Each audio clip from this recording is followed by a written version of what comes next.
Hello everybody and welcome to the Angry... Wait, that's not right. Let's try this again. No, you're listening to the brand new, rebranded brand of 3 levels deep. I am your host this week, Santo.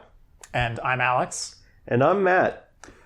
And yeah, so we're no longer the Angry Sun Zone because I have, like most people, I've come to hate the name that I have given it. It sounds like big, like late 2000s YouTuber energy, and it's not like getting super angry is our brand, so we're going with something different. That's my explanation. I'm sticking to it. Yeah, it's just vague enough that if you don't play video games, it will confuse you somehow. Yeah, we're going to delve deep into a few different topics today. First, we're going to start with talking about a couple games that we've been playing. In fact, one might even say we've chosen our top 3. Yes, we'll get to the deepest 3 later deeper in the episode. Yeah, I'm sorry. This is as the inaugural rebranded episode.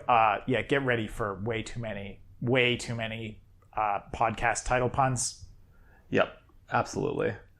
Later on in the episode, we're going to go over each of our individual 3 favorite levels, as well as some honorable mentions. But first, let's get started with what we've been playing. Now, all of us checked out this game that was put into early access on Steam for like $4 or something, called 20 Minutes Till Dawn. And this is like kind of like a rogue light-ish dual stick shooter, and it's fun as hell. Yeah, it has one of the tightest game loops I've played in a while. It is incredibly fun to just, go on, do a run, and you're like, oh yeah, I'm just gonna nail this run, and then you die. One more. One more, yeah, and sometimes you die in 5 minutes.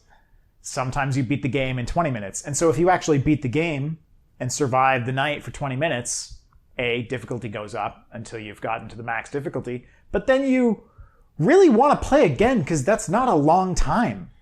Yeah, like the fact that it was limited to the 20-minute run is like, it really appeals to me as somebody who kind of shies away from roguelikes a lot of the time. A lot of the time I just like, okay, I'm going on a run and it could take a very long time if it goes very well, or it can just end spectacularly badly at like the first boss. And I mean, that's true of 20 Minutes Till Dawn, but the window's shorter. I mean, it's not true that you should die to the first boss, though. In this game, no. The first boss is pretty easy. This game has some rough bosses, but the first boss is not one of them. I don't think I've ever taken damage from the first boss. The only time I've taken damage from the first boss is when I've dashed into it. Yeah, that tracks. And that's only because I thought the dash had iframes and didn't. The dash sucks. It didn't until you get the upgrade that gives it iframes. Anyway, It's overpowered. There's only one character in the game that has a proper dash. That's one of her special abilities, but it doesn't really become a proper dash without an upgrade. You would expect it to have iframes initially. Yeah, but and not be an upgrade. So the first time you use it, you get caught off guard by taking damage when you dash. Exactly. And I happened to run into a boss. And the difficulty that I was on made it so that bosses do double damage. But yeah, actually this game was originally part of a game jam match. And it was 10 minutes till dawn. For the early access release, it's now 20 minutes. And now they have a beta branch of the game that has an endless mode. Yeah, I mean, it's getting longer. It seems like one of those games where it feels like a game that would normally be endless. Mm-hmm. But I think the fact that it's not is actually a really strong point in its favor, because I think with endless, either you're just eventually going to die and then it's just a timing game. But I think that with this game in particular, there are some builds that can go forever. Mm-hmm. And it's because the game has a lot of chain reaction effects that can just get kind of nuts. And some of them are just so ridiculous. They actually had a pretty big balance patch because there were a couple abilities that were simply broken. Yep, ice. Ice was so broken. Ice was broken as hell because when you froze an enemy, it lost 35% health, and it's frozen, so it doesn't move for a while. And you could get another upgrade where when you kill an enemy with ice, it explodes and causes ice to enemies around it. Which just, if you have a group of enemies, as soon as 3 enemies in close proximity die at once, that instant kills all the enemies around them, and it just goes off in dense fields of enemies, which is super fun. Though I would be willing to admit it was broken. It was too powerful. Yeah, it was just like it was the easy mode, and they balanced it a bit and buffed some other stuff too, which is nice. So Is fire good yet? So, oh boy. Okay, I got a video that is going to come out soon of the new fire cannon because it is ridiculous. I have a 3060 and a latest generation Ryzen 9, and it was causing my game to chug. Oh my god. All right? Sub 30 frames a second. I mean, to be fair, there's clearly some poor optimizations in there somewhere. I mean, when you build a game that's quite simple, you might not think you need to optimize your particle effects super well, but when you are shooting all of your clip all the time because you have some abilities that make so that you don't ever run out of ammo. There's abilities where crazy. Yeah, there's abilities where you can effectively get to the point where you never run out of ammo, combined with abilities that make your fire rate simply insane. Which you need, because there could be, 1,000 enemies on screen at one time easy. Not that many. It's a lot. But, 250 maybe. It's a lot of enemies. I think it's more than 250, but... Oh god, it's a jelly bean jar problem. I mean, sometimes you can't even tell with all your own bullshit going on screen. Yeah. Yeah. And if there weren't 1,000 enemies, there were definitely 1,000 bullets. Right. And there's right now, still in early access. There's 6 characters, 6 different weapons to choose from, and 15, 12 to 15 different ability trees of 4 abilities, plus a bunch of what are called synergy abilities, where if you get certain combinations of abilities, they unlock these very powerful synergy abilities that can some of them can really change your build. You only ever have 1 ammo in your clip, but it does a fuck ton of damage. And other ones that make it so that when you freeze enemies, they also get set on fire and stuff like that if you go down both the freeze and fire tree. So there's a lot of thought put into the upgrades. That's actually one of the reasons why I picked this up, is because friend of the show Maximus was playing it, and I saw he picked up the dragon upgrade. And the dragon is a powerful summon friend that you don't get access to for 3 minutes until 3 minutes after you get the upgrade. And I thought that was a really interesting mechanic for a time-based run game, where it's okay, you have this upgrade, and you only have you only level up a certain amount of times. You got to spend your upgrades wisely. So do you want to invest in this something that won't pay off for another 3 minutes? And then a couple other dragon upgrades it gets more powerful over time. So you could have the first 3 upgrades of your run literally not improve your character at all.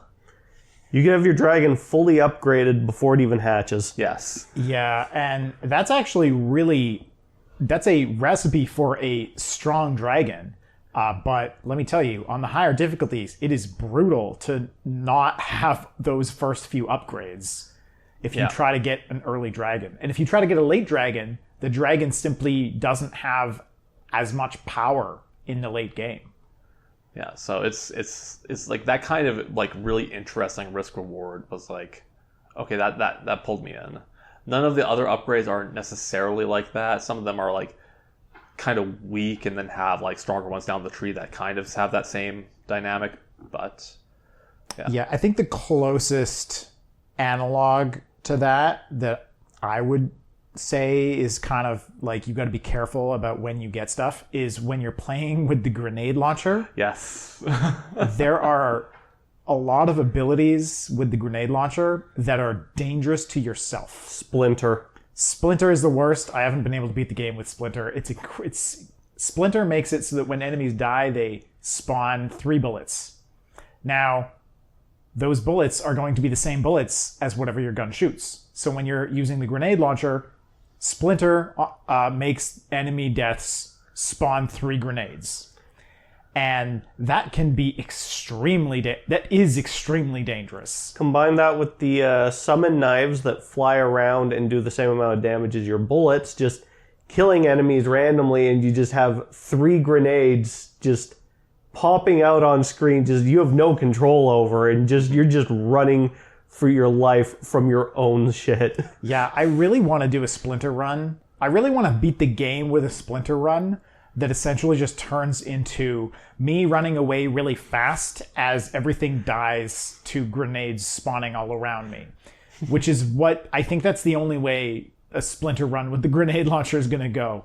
But even a lot of other things with the grenade launcher, like shooting multiple bullets, increasing, the range, like they're good, but they're dangerous with the grenade launcher. And so I think that you got to be really careful about the order in which you take upgrades with the grenade launcher. But you do have to kind of turn your grenade launcher into this monstrous, like, just like rapid fire grenade cannon of death that shoots like 8 grenades at a time in all directions. Each of them having double or triple the radius that they started with. Yeah, with massive radius and huge range, and is just as likely to damage you as the enemies. Because if you don't do that, you will get overwhelmed. But I really like the grenade launcher. I think that the grenade launcher is really fun because I haven't played any other sort of survival horde game where the grenade launcher just turns into this insane weapon that is doing monstrous amounts of damage with huge AoE, but is so deadly to yourself. Yeah. At one point, I had a build that I think spit out about 100 grenades per second in all directions, which is that's insane. That's just, it's crazy, especially because a single grenade is actually capable of one-shotting most enemies in the game. Mm-hmm. And yeah, one of the reasons why the grenade launcher is so like devastating to yourself is your character that you play as doesn't have that much health, and any hit on your character will take away like 1 health, and characters start with like 3. Yeah, most characters only have 3 health. 3 or 4, and there's one character that has like 7, and that's like their special trait is they start with a lot of life. So, like, it can be really easy to just like accidentally hit yourself like twice with the grenade launcher, and then you're dead. Yeah. My only clear with the grenade launcher was going for the achievement where you have to, I forget the character's name, but it's Abby? the one, Abby, where her ability is her alt fire. She just spins around and fires out all the ammunition in random directions. Yeah, and there's an achievement for completing an entire run only using that and never firing normally, which is a fantastic achievement. It is a fantastic achievement, yeah. So, there's already another character planned to release relatively soon, I think. So the dev is continuing to update it, and it's actually like sold a pretty decent amount. This is one of the few times where I wish the game costed more. Because like I've gotten way more than $4 of enjoyment out of this. I would have gladly, like, if I knew I was going to play it for this long, I would have gladly paid like $10-15 for this game. And seemed like, oh, it's sold potentially like 200,000 copies at this price instead of what I think the game's actually worth is kind of disappointing. Maybe they'll raise the price once it's out of early access, like some games do. I hope so. Yeah. I want them to get paid. Yeah, I mean, it was really funny. So just a little anecdote. I bought the game because literally, so Matt, friend of the podcast, Maximus, got Santo playing it. And then Santo, Matt, who was here, and Maximus were all playing it. And they were just like, get in here, man. It's $4. Let's go. It's $4. Let's go. Everyone's streaming it on Discord. It's so silly. We're just like, we're all playing. It's a single player game, but we're all just playing this game. Like, I've got the other 3 streams up on my second monitor, but like when I'm doing my run, I can't look over. Yeah, I gotta have full attention, so I can only look over between runs. Yeah, or it's like you get an upgrade and you get to choose what your upgrade is. Yeah, everything pauses, so you have a moment to just. And so it's like, okay, I got an upgrade. What's going on with everyone else's run? So yeah, like I highly recommend it. If dual stick shooters is your jam, and like when I say I've gotten a lot of enjoyment out of it, like I've put over 30 hours into this game. I mean, when I think of dual stick shooters, I'm gonna be honest. There's not a lot of dual stick shooters I've actually put a lot of time into. This may already be the dual stick shooter I've put the most amount of time into. It is for me, for sure. I only have about 10 hours because I put it aside to finish playing some other stuff, but I want to go back to it. Yeah, and with it being an early access game, there's a new character, I can go back to it now. New weapon, I can go back to it now. Yeah, it definitely. I expect that if the developer continues to add updates, that it's going to have just tons of replayability. It's already got a lot of replayability, but if there were just more kind of trees and upgrade paths, it would, I think, add even more. Because if there's one thing about the game that I would say is maybe not, that it's maybe lacking somewhat, is that when you do get a great run where you end up beating the game, you tend to have a large chunk of the upgrades you'd want. Like by the time you get to the end, if you get to 20 minutes, you can get basically everything that you want, which in a lot of roguelikes is not the case. Usually you're at a bit more of the whims of just what shows up. And although that's certainly true in the early game, since by the late game there just aren't as many options left, you can actually kind of like tune the build pretty effectively. Though if they added too many, you wouldn't be able to really get enough early. So probably I could see 2 ways of it going. One would be to maybe add like a second tier of upgrades that only show up maybe at 10 minutes. That would be one solution that I think would kind of work well. Kind of like once you've already explored the initial trees that you wanted, then you get these like higher tier trees. Or it could be just making some of the existing trees deeper. Because the trees do unlock in an order.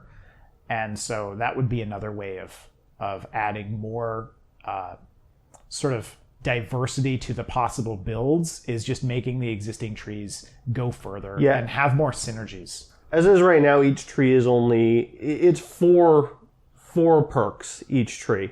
You get your first one, which unlocks 2 more, and then you can choose one of the second 2 that unlocks. And then the final one in the tree will become available to you. Yeah, and you can get both of the like mid-tier ones as well. And if you do that, then the final one of the tree seems like it has a better chance of popping up. Like because you're also diluting the pool a little more of what you're possibly going to get. Yeah, I'm not sure how they have it running in the back end, but it seems as if the number of branching paths toward an upgrade affect how likely that upgrade is to show up. So yeah, that was about 20 minutes of us talking about 20 minutes till dawn. Yeah, so you could have gotten a run in. Yeah. Right? What are you waiting for? Or multiple failed runs. Yes. But that's not the only game we've been playing. It might be the best game we've been playing lately in terms of new games. Perhaps. Perhaps. I've got a game that I don't have enough. I haven't played enough to talk about. That I'll be saving it for next podcast. So look forward to that. But Matt, you picked up Super Mario Strikers Battle League. Yes. It's a game. Yeah, that's about what I'd call it. It's nice to see. I see. I never played any of the previous two. I played like a match, but it's much like some of the other Mario sports games on the Switch. It's kind of lacking in content. Yeah, that's the feeling I got from it too. Yeah. They have said they are going to be free updates to the game. I'm hoping they'll add some more. But in terms of single player content, there's just the cup battles, of which there's 6 of them. And each one is potentially 4 matches. Though once you do beat them, you do unlock the Challenge League, which is 6 more leagues, or 6 more cups. But each of those cups, for the first 5 anyways, I don't know what the last one is, but so for the first cup, the opposing teams have maxed shooting stats. Oh. So each of the cups in the second tier, they all have different max stats. Right. And I've only tried the first one. It's pretty tough. Especially when the character switching isn't that great. Yeah, it's a bit awkward, and especially when playing multiplayer. Like, unless you have like 4 people on a team, like it gets kind of weird. Yeah, it's like you'd think when you press the button to switch character, you'd think it would go to the character closest to the ball. It doesn't, though.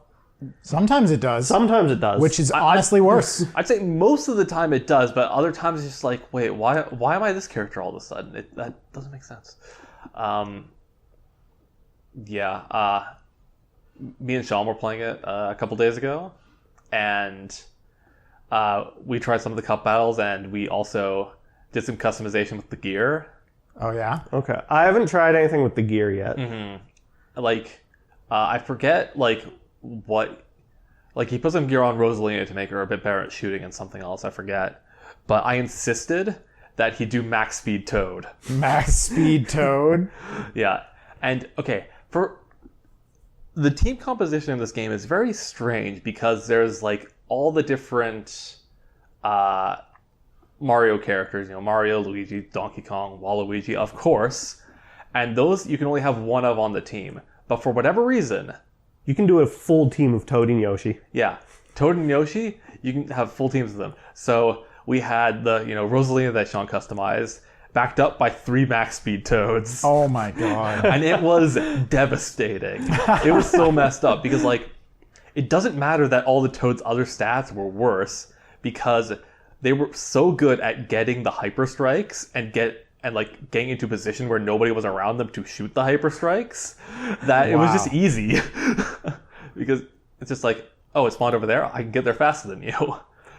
There's definitely fun to be had in the game, but it's just so a little lackluster. Yeah, I mean, the core of the game is still largely the same as previous Mario Strikers games, and I think that the core of the game is fun. Like, soccer with crazy items and tackles, that's good. Yeah. I like it.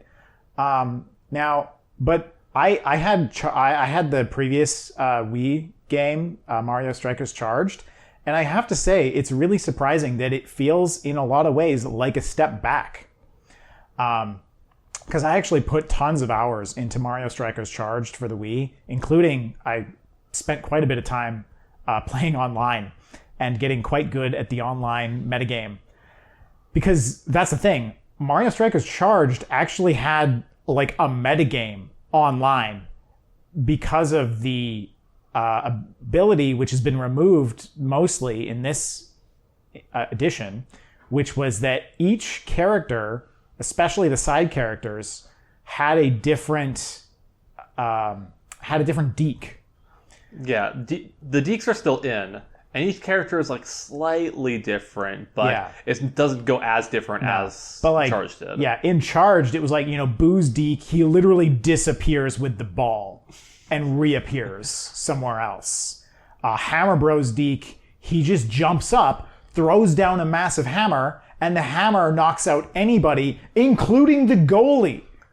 So Hammer Bro, it's hard to hit the goalie. Because the goalie's AI is pretty good at avoiding it. But if you got really good, you can get free goals by hitting the goalie with a hammer and just walking into the net. Similarly, if you got really good with Boo's deke, you could actually just I don't know what to call it. Phase through the goalie into the net. And also with Boo's deke, if I remember correctly, Boo's deke, he phased more when the ball was charged. And so that was the other thing, like the dekes literally change depending on the charge level of the ball, which is, the charge level is still present and it makes shots easier or more difficult depending on kind of how many passes the ball's been subjected to and shots in the last few seconds-ish. So anyway, that was really, really cool. Just how deep the actual gameplay itself got and kind of how high the skill ceiling got in Strikers Charged. And although I haven't spent a lot of time with Battle League, it just seems like the skill ceiling's a lot lower because there's not as much sort of weird game mechanic abuse, frankly. But that's kind of fun. Like, it was a bit infuriating at times when you're playing online against people that you literally can't do anything against. But, I mean, a game with a high skill ceiling is going to have that, right? So, in terms of the core gameplay, also, Strikers Charged did not have issues with passing the ball or with changing characters leading to you having the wrong character versus what you want. I never had that problem in either of the previous two games, so I don't know what's up with that. That alone actually is just so frustrating to me because that's such a core thing. Being able to change to the character you want in a soccer game is an absolute necessity. Mm-hmm. And if you mess that up, you have a core problem with your game. And then the other two things I'll mention where the game feels like a step back is that Charged also had some single-player challenge modes where there was a series of challenges that progressively got more difficult where you had to do weird things like your goalie can't save properly or something. Or I was just looking at this, but there was just various challenges where it made the game more difficult and it gave you a weird challenge to beat an AI in a specific condition. You might be down a player or whatever, right? There were different things. And it was sort of just a fun little thing to do on your own, especially to get a bit better at the game, since I didn't really have a lot of other people to play with other than trying to play online. And you needed to get a lot of practice in single player before you could attempt to go online and have any success. And then, so the challenge mode, that was cool, and that's totally gone. And then the other thing was that there were a lot of modifiers available in the sort of exhibition mode in the previous game that are again just kind of nowhere to be seen. My favorite was a tilt mode where the entire field actually would tilt. I think it tilted towards the player that was losing, or maybe away from the player that was losing, so that it was like easier. Yeah, the ball was on the other side. Yeah, so anyway, the field would tilt depending on the score differential. And it was just really fun that, when one person is beating the other person very, very, very strongly, the field is almost 45 degrees. It's completely insane, but it's a Mario sports game. So that's what I want. And that was such a fun mode to just play with friends, because it was just so silly, but also it didn't really change the core mechanics other than the ball just because of gravity, is going towards one end of the field a lot more and bounces weirdly because the physics were pretty good in the previous game at bouncing in like the right direction, so to speak, based on the angle that the ball would hit. So anyway, the physics overall seems fine, broadly similar, but in a lot of core ways, it just feels like they took a step back. Yeah, I can see that.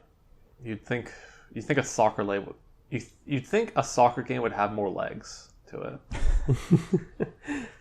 I actually just thought of a better solution for the character switching. You have the same button that you use to character switch, but you just hold it down and then you press one of the face buttons depending on what character you want to switch to. Yeah, that's one way to do it.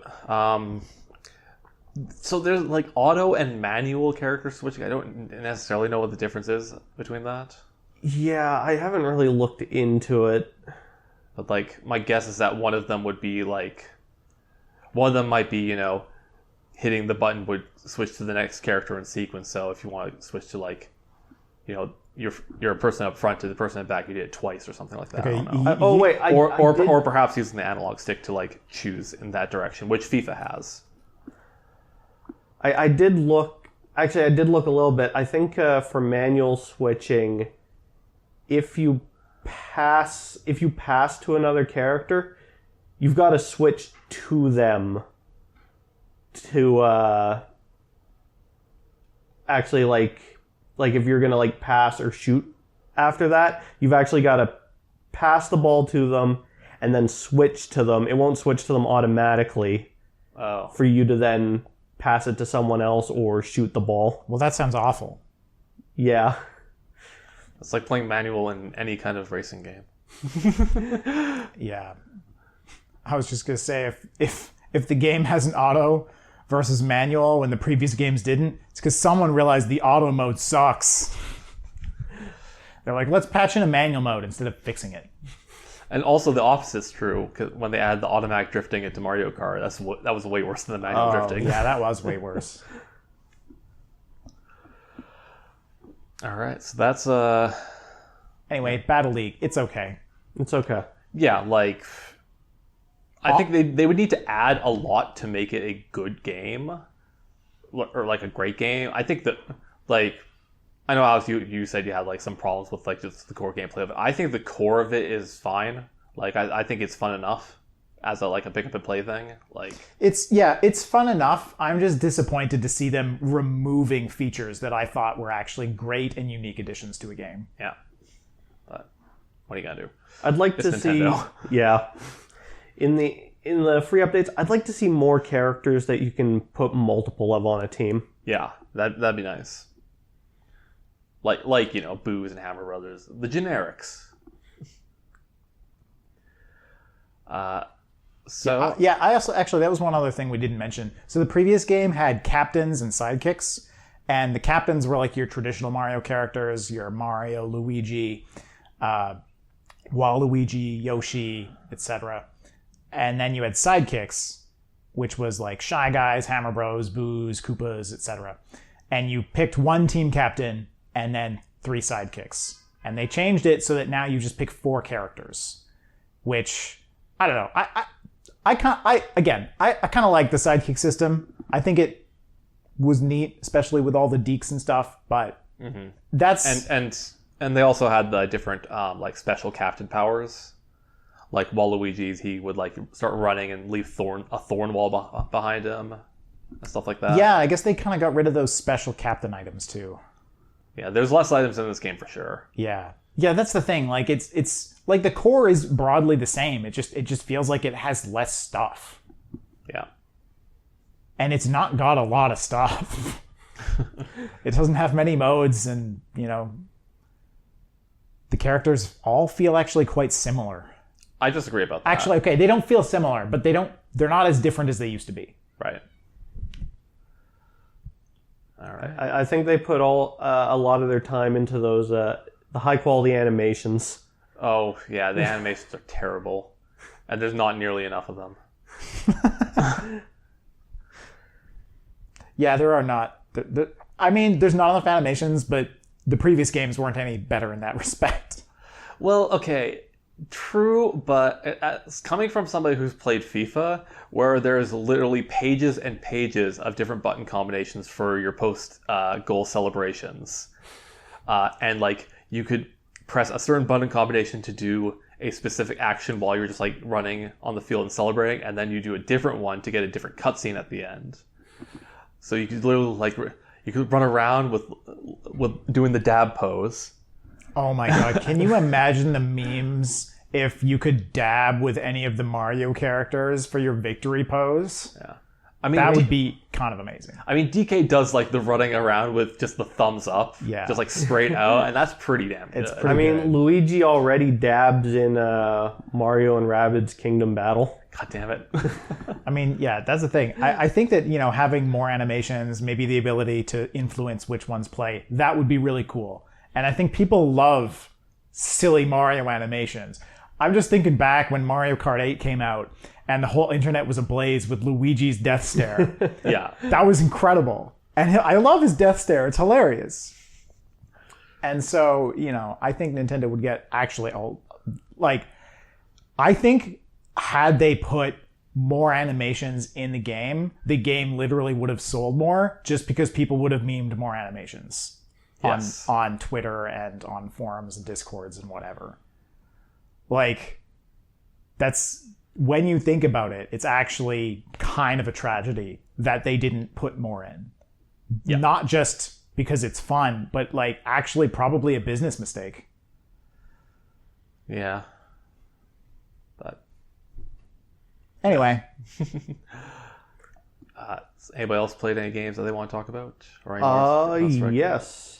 I played Disco Elysium. Right. Oh, yeah. I've seen you playing this, and I'm very intrigued. So to set up, Disco Elysium, it's an RPG in which you're a detective who you start the game, you wake up, the room you're staying in is just absolutely trashed, and you've drinking and likely done some drugs as well, and your memories are just completely gone. Mm-hmm. And you find you're a detective and you're tasked with solving a murder. There was a lynching in this small area of the city that none of the police actually take jurisdiction over. The town itself is basically run by and policed by the union of the dock workers. Okay. And everyone around there, they don't really like the cops. So a cop showing up and sniffing around trying to solve this murder of a body that's been hanging in a tree for about a week at this point because no one had bothered to call the cops. Well, why didn't they call the mafia? I mean, dock workers. Never talk to the cops. But yeah, it's an isometric game view. The entire game looks like an old oil painting, and you've got a multitude of skills that you can upgrade. Just trying to find the image here. There's a total of 24 different skills, and you can upgrade them all. Some of them actually aren't as helpful at higher levels. Like I start off with my starting skill being encyclopedia. So every so often, because you have an inner monologue with all of these different skills chiming in, and so the higher your encyclopedia skill, the more often it'll just chime in with pointless knowledge. Nice. Because it's like an entirely text-based game. Really text-heavy. But there's actually skill checks with these different skills that are done by simulated dice rolls. Right.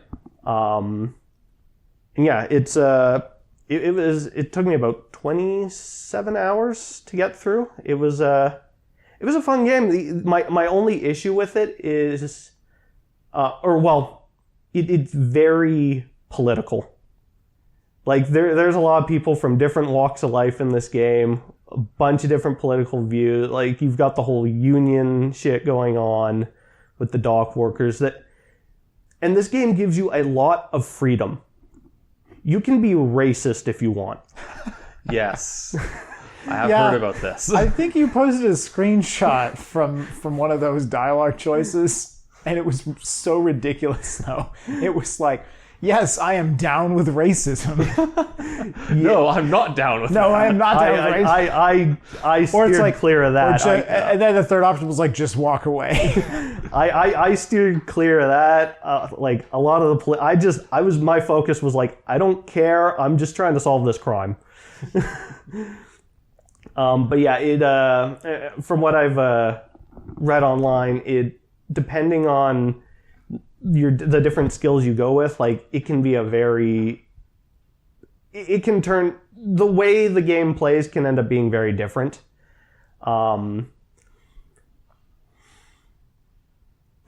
from looking into it, I think there's 3 unique endings and I think 12 different game over scenarios. I didn't actually hit any game over scenarios. I thought I did, but I didn't. But yeah, so no, it won multiple Game of the Year awards the year it came out, which I think was 2018. Yeah, and then I think the director's cut, the director's cut update was 2019, which actually added full voice acting. So there is a lot of spoken dialogue in this game. And it's like it's kind of open world too. Like it's a small open world of like the little area of the town you're investigating, but like everyone has a lot to say. And I actually prefer that in some ways. Like a small world, a smaller open world, but the world is actually feels like a world. Yeah, because there's small and stuff dense. everywhere. And yeah, it's super dense. and that's what this is. It's small and dense. And yeah, and as I said, like there's a lot of different ways you can play. As you play, your inner monologue will chime in sometimes, and they can chime in with a thought that'll result in a different kind of skill that you can internalize. And while you're internalizing it, sometimes some of your skills might take a little bit of a hit, but as time progresses, you're basically researching the skill and then it gets added to what you have. So one that I had early on was called Hobo Cop.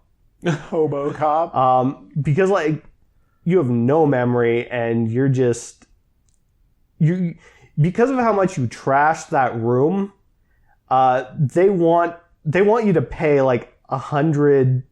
Like I talked them down to like $100 or what's the currency they use in the game? I talked them down to 100 real. Okay. To that's a real currency.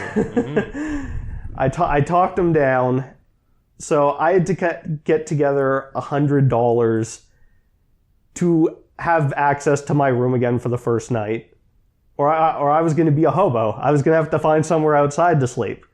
So after internalizing Hobo Cop and finding a plastic bag, I could walk around with the plastic bag in my hand, and you can press there's one button you can press that'll highlight all like interactable objects, and it would make like any bottles on the ground just like light up a little bit, so I could gather those bottles and I could turn them, and like the Hobo Cop gave me a bonus on how much money I would get back for turning in bottles. Oh my so God. I just cleaned up the streets That's just incredible. to get some. I still didn't have enough money at the end of the first day, But Cleaning up the streets with criminals and litter. I was Hobo Cop, and I looked the part too. Nice. Man, you thought RoboCop could clean up the streets. Yeah, haven't seen it yet. Haven't seen HoboCop. But yeah, it was definitely a fun experience. I definitely recommend checking it out. It does go on sale at a pretty decent price pretty frequently on Steam. Nice. Yeah, it's had some sustained popularity. So usually when a game is still being talked about 4 years later, it's quite a good game. Yes. I think I see people posting screenshots from it in like on Twitter and stuff. So there's a Discord I'm in where somebody was saying that they're getting their dad to play it right now. yeah, that sounds. It could be a dad game. Depends on the dad. Yeah, probably. Yeah. Awesome. My girlfriend's dad would probably love it. Is he not a cop? No, he's not a cop. But something tells me he would like it. All right, so I guess that means that it's time to talk about our, final segment here, where we're going to talk about our favorite levels. Now, levels, stages, screens, areas, zones, sections, biomes. There's a ton of different words you can use to describe basically, a part of a game. Chapters, acts, maps, courses. Like, there's a lot. Did we get stages yet? I think so. Okay. I might have missed it. There was a lot there. So areas. Yeah, we're gonna be, a little bit, we're gonna be pretty inclusive on what we consider, our favorite levels here. Each of us picked 3 that we're like pretty passionate about, but we also got some honorable mentions. So I'll start with one. Now, all 3 of my honorable mentions are like my favorite level of in games that are just like, kind of defined by their levels. For example, my first honorable mention is Delfino Plaza from Mario Kart DS. That's my favorite Mario Kart track. Yeah. And it's a good Mario Kart track. Yeah, it's got great music. The only good thing Sunshine ever gave us. It's got something that a lot of Mario Kart courses don't actually do, which is it has a split at the very start of the course. It's not very long, but just having it there makes the course very dynamic. A lot of tight turns, sick drawbridge jump. Yeah. And it's got one of the hardest shortcuts that's meant to be a shortcut in the game, with the alleyway shortcut, because you need a mushroom to do it, but you also need to be turning and drifting really well to be able to do it too. It's pretty difficult. Whereas a lot of shortcuts in the Mario games just have a mushroom and go over this terrain over here. Yeah. They're pretty easy. So yeah, Delfino Plaza, I think is one of my favorites, and I love to see it. I hope it comes back in the Mario Kart 8 DLC packs. Yeah. Still. Yeah, it's one of the few really great classic levels that isn't in Mario Kart 8 already. Yeah. Still a lot more of those tracks to go. Yeah, so cross my fingers, there's a good chance. My first honorable mention is Arid Heights from Roller Coaster Tycoon Loopy Landscapes expansion. Ooh. Wow, okay. I spent a lot of time on that park as a kid, or not even just as a kid, but back in high school playing Roller Coaster Tycoon still. Just the park that has no budget or unlimited budget, you just got to keep the customers happy. Yeah, that's pretty sick. It's a fun one. And it's also it's a sizable God damn it! It's a sizable size. It is a huge park. It's a huge park, and so you can put a lot into it.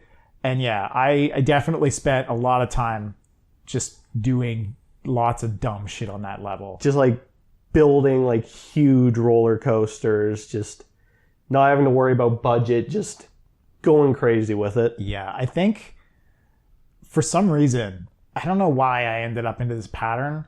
I would always put a go-kart track, a custom-made go-kart track, at the entrance on Arid Heights. I don't know why I fell into that pattern. I was just like, it's in the desert, right? Go-kart track in the desert. Something about that. I'm just like, yes. I would always have like just the regular train that would just go all the way around the park so people could get to like different areas of the park easily. Nice. Yeah.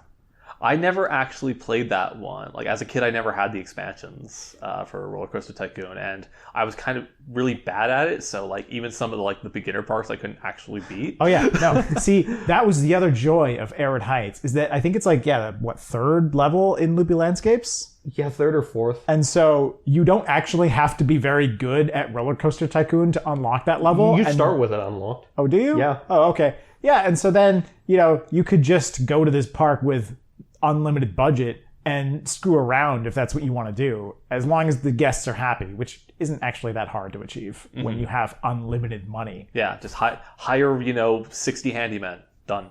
Yeah. Kiosks everywhere.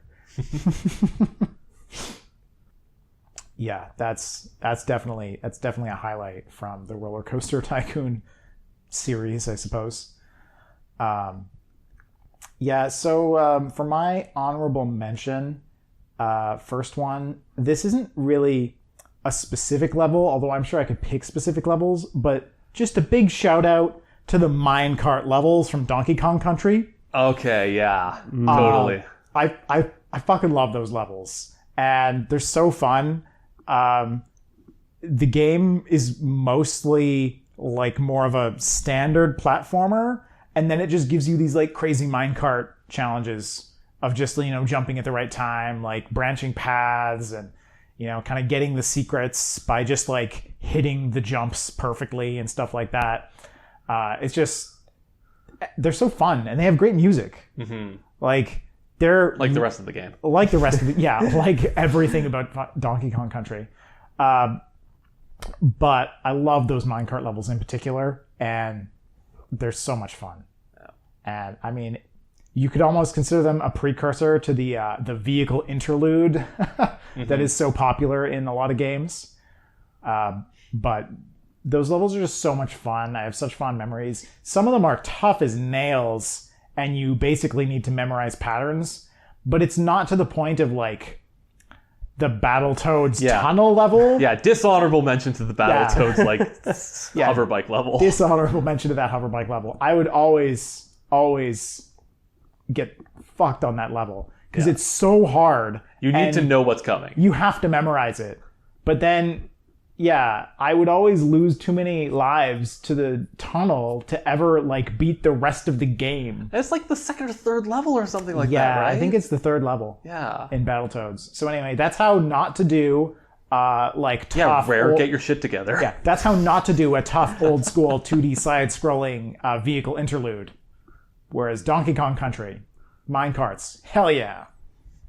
Nice. All right, my next honorable mention is my favorite Smash Bros. Stage, which is Smashville. It's beautiful in its simplicity. Yeah. Now, like, there's a lot of Smash Bros. Levels that I love, but some of them, like, they don't really feel like Smash Bros. Like, I love Skyworld. That is objectively not a Smash Bros. Level. It's a totally different game at that point. Yeah, and like the way we play Temple, I love it, but it's like it's so different than a normal Smash Bros. Game because you're just bouncing around like madmen in the bottom section at 200% damage. Like it's as chaotic as you can get. You're without playing items. pinball. Yes, but Smashville, like of the levels, that's like okay, this is a level that we're gonna play because we want to just play some like kind of pure Smash. I think it's the best one going. If it's Saturday night, you gotta. Yeah, if it's Saturday night, absolutely have to get the sick KK Slider music. And really, it's all about that movement platform. Because, like, a level like Final Destination, it's too boring. Like, it's just a flat surface. There's, like, no aerial game with platforms that you can do to, like, stop or like catch somebody while they're stopping on a platform. And something like Battlefield, the platforms are static. It kind of like certain characters are better on that just because of the height of the battlefield, and like Sephiroth's up smash can cover an entire platform and then some, but somebody like that has a narrow up smash like Wii Fit Trainer or Roy, the characters I like playing, are like way worse at hitting people on those platforms. But because the platform's moving, it just makes the game entirely dynamic. Like at any point in the game when you're trying to approach somebody else, you're going to have a unique approach because of where that moving platform is. Yeah. And as well, the fact that the platform goes like quite a ways off of the main platform while it's moving, like it makes things very tense because it gives you that thing that happens in some levels where there's a section of the level that's pretty close to the kill box. So like you can get some like really low percentage KOs if you like catch people while they're on the platform like off to the side. And it also helps prevent people from just camping on that, like certain people we know. So certain unnamed people. You know who you are. Yes. So yeah, I think that like it's an incredibly simple level, but I love it. It's so good. My next honorable mention is Long Night of Solace from Halo Reach. Ooh, okay. You're going to have to refresh my memory. This is the one that starts out with the battle on the beach as you work your way to the... what's the ship called? Is it like a specific ship or a class of ship? It's the ship that you end up taking... It's like a experimental ship that you end up taking into orbit. And then this is the level where you've got all those space battles. Where you're flying around in the ship. Controlling it, fighting off the Banshees and Seraphs, before eventually boarding a Covenant Corvette and fighting your way to the bridge to reroute it. Right, yeah, that level's pretty sick. And and once you're up flying around in space, it's just beautiful to look at too, because like between Halo Reach and Destiny, like I absolutely love the sky boxes that Bungie does. Oh yes, for those games, they're just best in the business. They look beautiful. Yeah, I'm not actually familiar personally. I haven't played Halo Reach. You haven't owned a Microsoft console. That's true. I have a PC. It's their fault. I mean, it's in the Master Chief Collection on Game Pass, and you can get 3 months for $1 right now. I could in fact Hashtag not an ad. Not an ad. I could in fact play it. You just got to download 140 gigs or whatever. I got a lot of other things to play though. Yeah. While we're on Halo, I'll just bring up one more honorable mention. 343 Guilty Spark from Halo Combat Evolved. The first introduction of the Flood. Oh, that level. See, I didn't like that level because I'm a scaredy cat. The atmosphere in that level is perfect for what it's setting up. Do not play, if you're playing Combat Evolved Anniversary, do not play it on the Anniversary graphics. It ruins the atmosphere. The level is way too bright. Oh dear.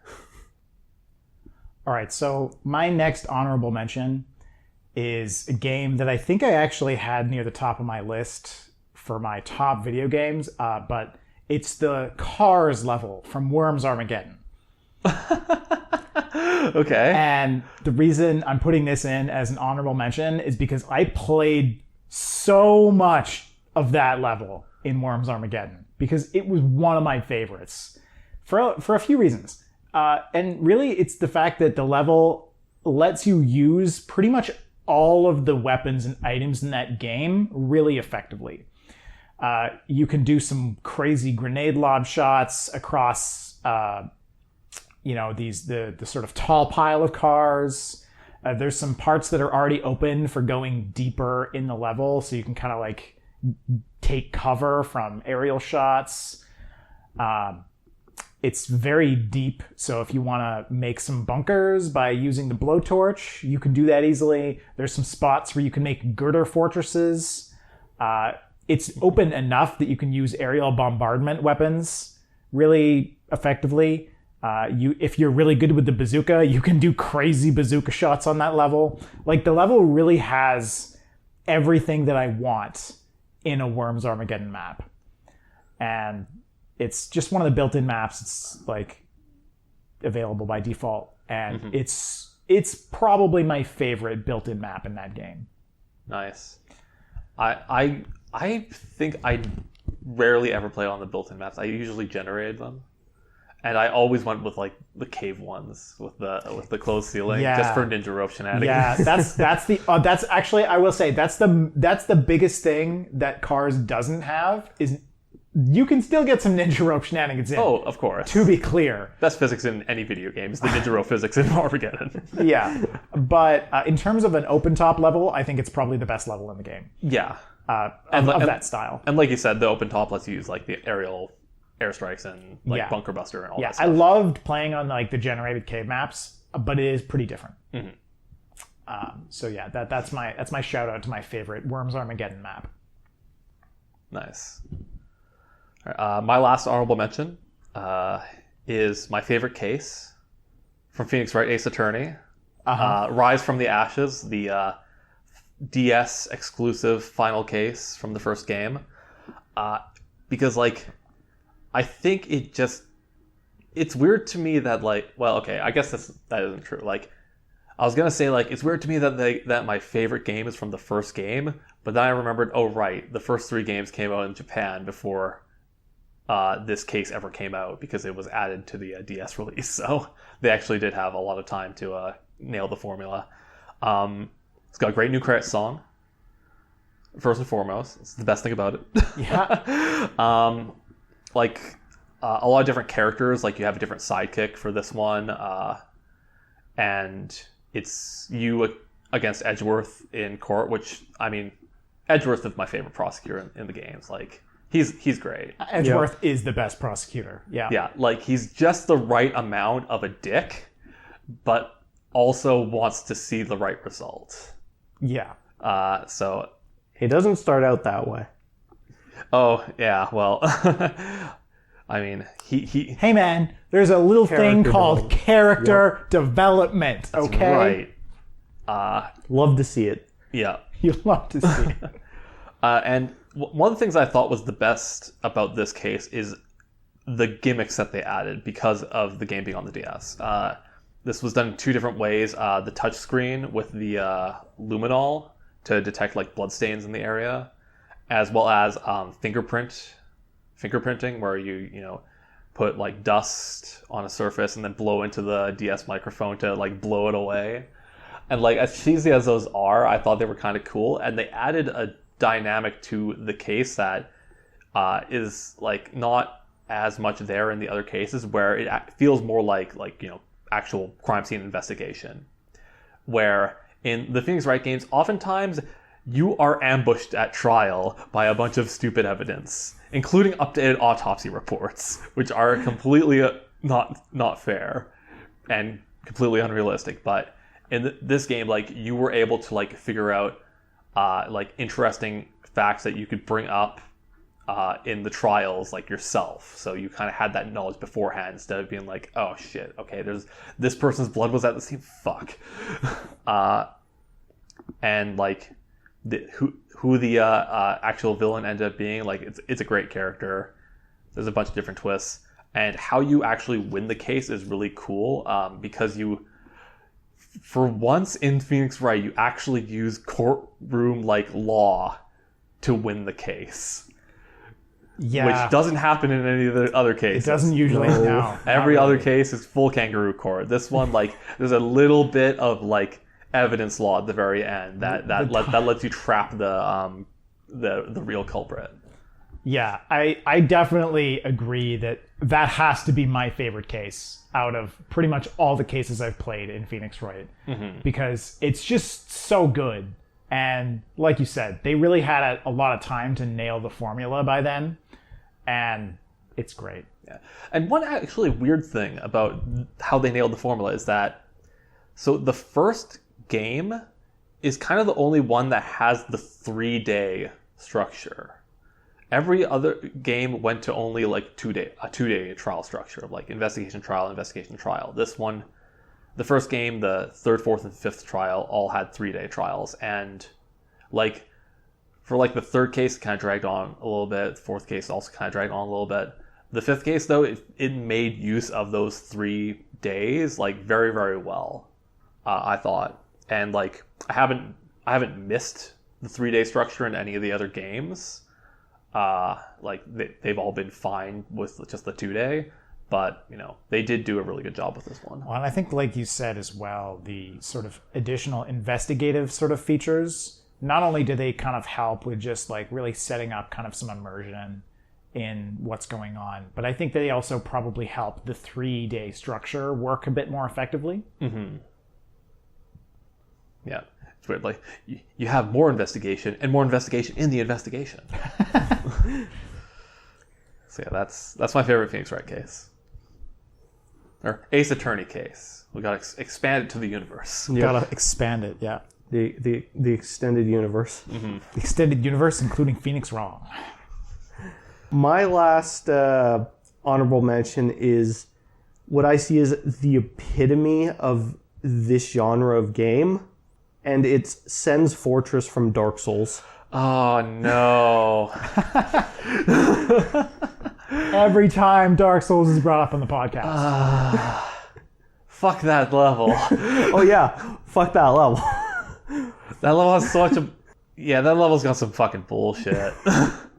Bullshit traps, bullshit stuff out of nowhere that you're never going to know unless you know, run into it already. Time, yeah. But that's bad platforming. Yeah, the epitome of Dark Souls. Yes. But once you get through it, that's satisfaction. Yeah. Guy on a roof you have to kill before, or else the boss of the area is impossible. Iron Tarkus. Yep. You know what? Yeah, that's as much as I fucking hate Sen's Fortress. It's got Iron Tarkus, yep. So I can't hate it completely. The best summon yes. in Dark Souls. He'll just 1v1 the boss for you. He'll one-shot the boss if you're lucky. Knock it the fuck off the stage. Yeah. All right. Yeah. Okay. So my last honorable mention here is Grasstown from Cave Story. Yeah. Yeah, and like I gotta say, I mean, it's tough to pick my favorite part of Cave Story, but I think Grasstown is my favorite part of Cave Story. Yeah, I think I'd agree with you there. Because, I mean, there's so much it's got going for it. You know, you've kind of figured out like how the game works by that point. It's still fairly early, but you've figured out the game and what it's doing. And then it's got some interesting sort of puzzly things you have to figure out. It's got a couple cool boss fights. You get to see the Toaster come back. Yes. Right? And then you're like, oh, the Toaster's a recurring boss. And yes, I'm talking about Balrog. And yeah, it's got some cool stuff, and you know, there's some cool story beats there, like with the robot and things like that, where you kind of like things are hinted at. Like I think it's where the game really sort of like comes into its own.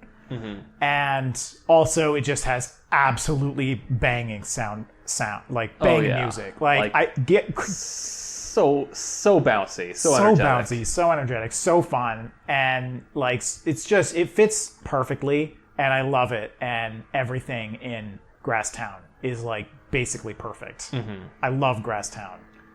One of the things that's like really great about Grasstown though is that like the level design of it is immaculate, because it's a bunch of like kind of like not necessarily like rolling hills, but like kind of hilly stuff. There's not a lot of like sharp edges and like downhill, uphill. And this is where you get the fireball. Yes. So like you get the fireball, you start shooting it down these hills, and it just like rolls down the hills and annihilates the enemies. Yeah. It's a great showcase of the weapon. Yeah, actually, that's a good point. So the level design, you don't realize it at first, but not only does the level design support the aesthetic of this sort of like, you know, sort of not quite backwater, but like it's kind of like a small villagey place before, you know, the things went wrong and all these monsters move in and wreck it. But like the up and down of the level contributes to the aesthetic and feeling of the place as a sort of abandoned village. but then it also makes the weapon you get, not only does it showcase how it works really effectively, but it also just makes you like really powerful on the way out, which is good because you've already been through this area and you don't want to trudge through it again. And so it actually like supports a lot of the things that you've gotten in there. There's another upgrade too, I think. I can't remember which one, but because there's some platforming stuff around like fan jumping and things like that you kind of unlock. Yes, and I believe so. That also, it shows you how these things work, and it's just fun. And the level design's so solid. Like it's got these platforming sections that feel like they are part of the landscape, and that's a challenge, I think, in a story-driven like platforming shooter. Making the world actually feel like a place as opposed to just a, collection of platforming things with enemies on it. Yeah. Like Grasstown really does feel like you're walking through a town. It doesn't feel like just arbitrary platforming with enemies on top of it. But it absolutely has some of the best platforming in the game and like, really good shooting mechanics and stuff like that. Like there's enemies you can't kill until you get the upgrades later in the level and stuff. Mm-hmm. So anyway, very, very strong level design. Nice. And just so fun. Great music. It's got it all. Story beats. What's not to love about Grasstown? The bats. The goddamn bats. Yeah. Those bats are super annoying. No, they're not that bad. They're not that bad, but They're bats.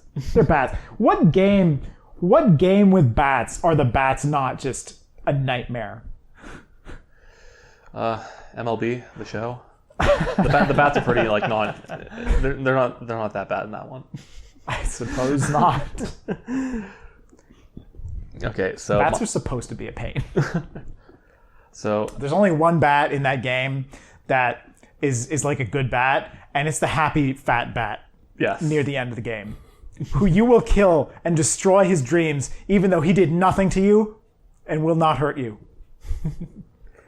Now, before we move on to our top three, I think there's one honorable mention we can all agree on, and that's World 2-Quicksand in Super Mario Bros. 3, also known as the Angry Sun Zone. Nah, I'm over it. You're cut! That's right. Now, see, let me get to the actual best level of Super Mario Bros. 3, which is my number 3 pick, and that's World 5-3. World 5-3 does something that no other level in that game does, which is have Karibo's shoe in it. Yep. Now, Karibo's shoe is the dumb little green shoe that the Goomba is in, that is only in that one level, and it exemplifies, like, one of the things I think the Mario platforming games do so well, which is the gimmick levels. Like, a lot of the Mario games, like, there's a number of levels that, might introduce a concept and build upon it throughout the world. But then there's some where there's just weird shit that is, like, bespoke and only for that stage that, like, maybe shows up in one or two stages that's awesome. Like, the bone dragon, like, trolley kind of stages from New Super Mario Bros. Those were hilarious, especially multiplayer. Oh yeah. But back to this level. So Karibo's shoe, it's just fun to like hop around in this thing. Like it just feels fun. They do a great job of having like chompers and spinies in the level where like normally you can't jump on those, but with Karibo's shoe you can. And that even goes down to like there's an upper section and a lower section. And the lower section has a bunch of pits that on most other levels would just be pits, but in this level they've got chompers at the bottom. So if you have Karibo's shoe at that point, like you can like the lower section's like a breeze, whereas if you don't, it's actually like there's some pretty tricky jumps regarding piranha plants that are like I mean this is World 5, so at that point in the game like it's kind of expected, but they're still pretty tricky. And like how they just the sequence of the level, how they introduce the shoe, and then like the stuff that you might want to jump on. They show like if you hang out long enough, like the shoe will like start jumping around on like the chompers in this one section, and also the shoe jumps on very specific blocks that are if you hit them from below, they have a coin under them. So that's like a little subtle hint that maybe like you can hit it from beneath. Because otherwise you're just like gonna run and jump on it on top. And if you jump on it from the top, it just dies and you don't get it, which sucks. But if you bop it from the bottom, you get that shoe. And like one of the main reasons why I wanted to pick up like Mario Maker was so that I could fuck around with Karibo's shoe. I never ended up picking it up because I was super broke at the time when that game came out. But like, yeah, I love Karibo's shoe. It's so cool. And, you know, that's one of the reasons why that's one of my favorite levels and why Super Mario Bros. 3 is my favorite Mario game. Yeah, come on, Nintendo. You've made so many 3D Mario games. Where is Karibo's shoe in 3D? You can have it sponsored. You can have like Nike's shoe. I think the closest thing has to be is probably the ice skates in Super Mario 3D World. That's like the closest thing they've done to the shoe. They're cool, but I would say that they're different. Yeah. Are skates shoes? Is this the new Is a Hot Dog a Sandwich? My number 3 is a very technical level. That in this game, this level actually took the longest for them to create. It's Effect and Cause from Titanfall 2. Oh, yeah. I know about this level. It's sick as fuck. Yeah. I actually just replayed Titanfall 2's campaign while working on this list. But so the level, it starts out, you show up at an enemy research facility, an abandoned research facility, to rendezvous with a friendly pilot. But you find him dead. But like before you find him, you start kind of shifting through time a little bit because whatever experiments they were doing there, they've kind of made a time unstable in it. So when you find the body of the friendly pilot you're trying to meet up with, he has a device on him, and this is what allows you to, it just gives you the prompt. For me, it was the F key, but it says press F to time travel. Yes.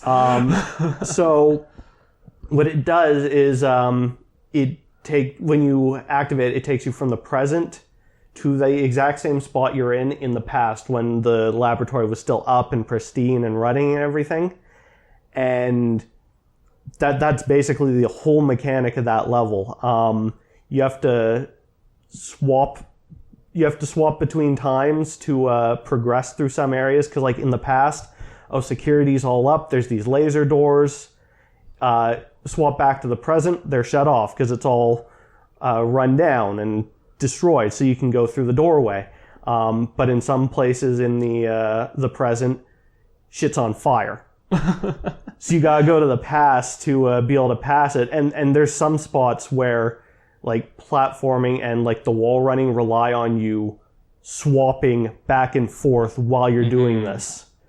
While you're doing the platforming or the wall running to get through the section. There's one spot where there's a vent you're falling through, and like in the present, like it's first blocked off by like some burning rubble. You drop in, you drop in the past, and there's a fan blade. You gotta swap back to the present, get to where the fan blade's gone. But then there's more burning debris, so you gotta switch back, and you gotta switch back and forth with perfect timing to get through this vent you're falling through.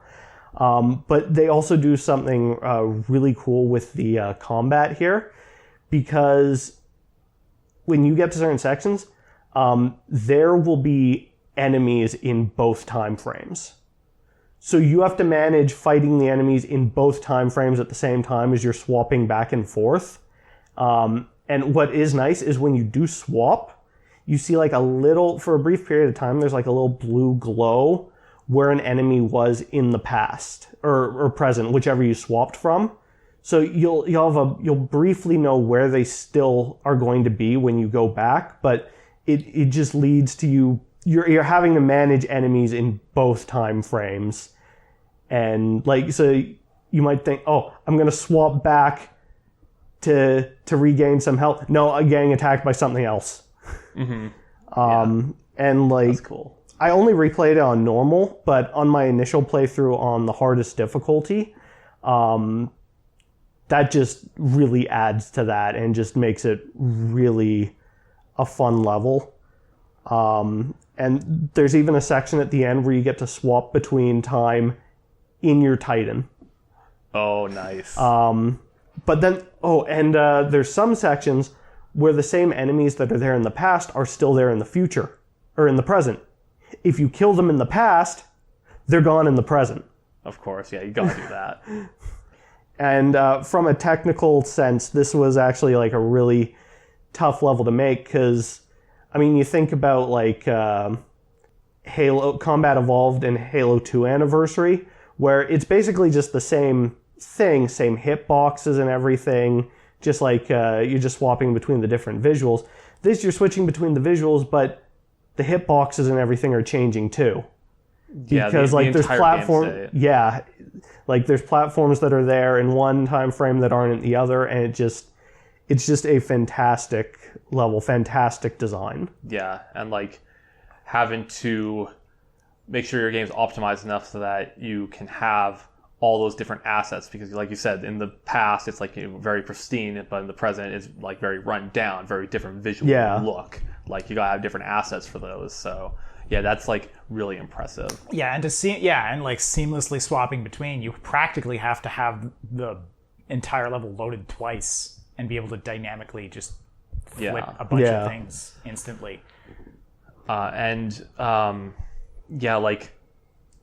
when I first heard about this level, like, wait, they put time travel in time? That seems like a curveball. That seems out of left field. That's weird. But like, I watched just like a short clip of it. I'm just like, okay, no, I can't see any more of this. I need to play this for myself eventually. Yeah. I haven't gotten around to it yet, but like that's how good the first impression of that level was. Yeah, no, and Timefall 2, it's a short campaign, but it's a really fun campaign too. There's a lot of love put into that campaign. Nice. Yeah, it reminds me actually of another game that I cannot for the life of me remember the name of.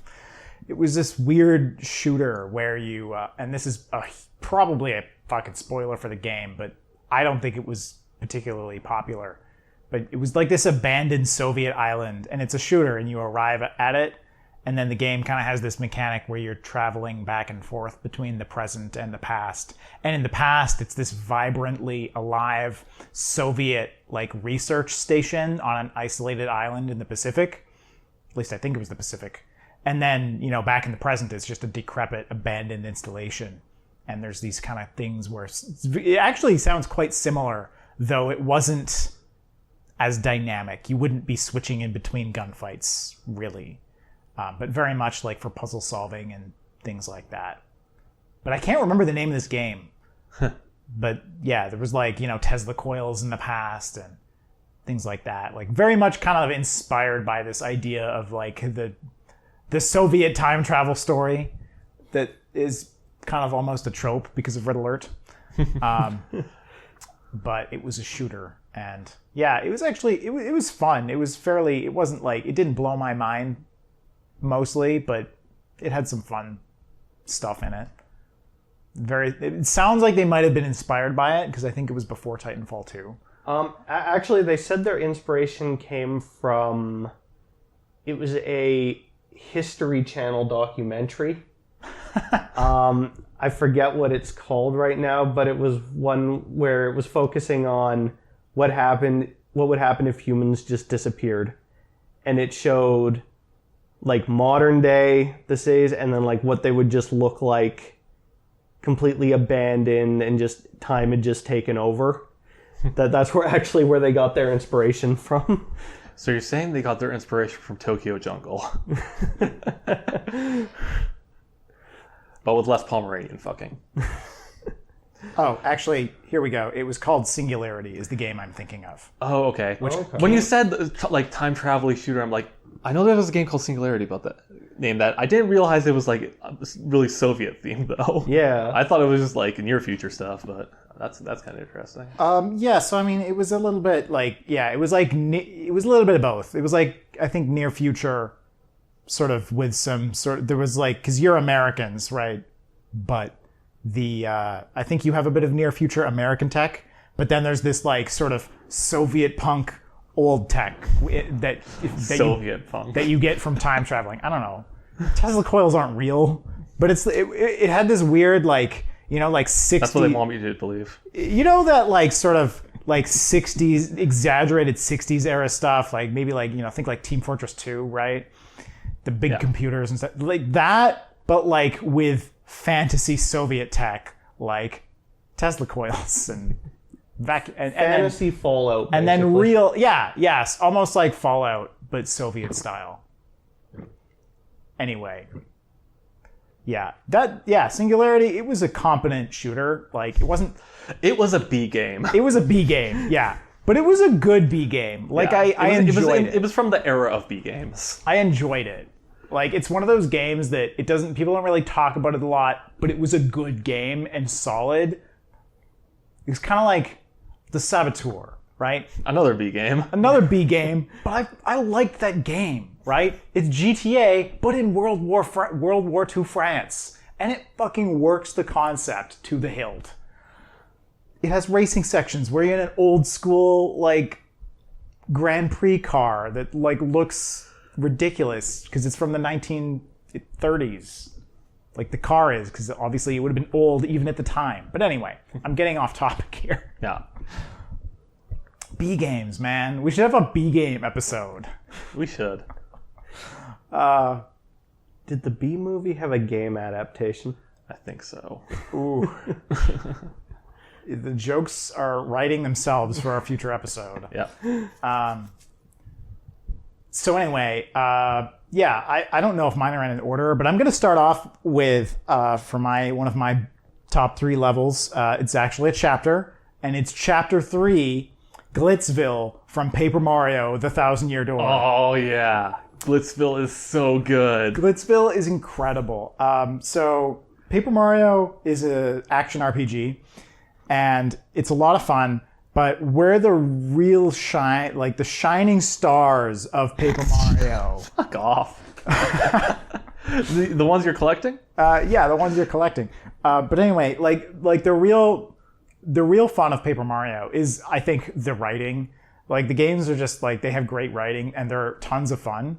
And Chapter 3 essentially is just like a wrestling championship. It's the tournament arc. Yeah. And everybody loves the tournament. Is there a beach chapter too?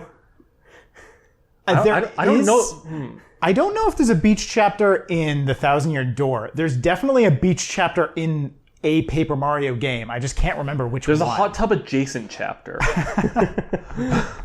Yeah. So anyway, but yeah, Chapter 3, Glitzville, it's so much fun because basically you go to this, Glitzville area and it's kind of Vegas-y.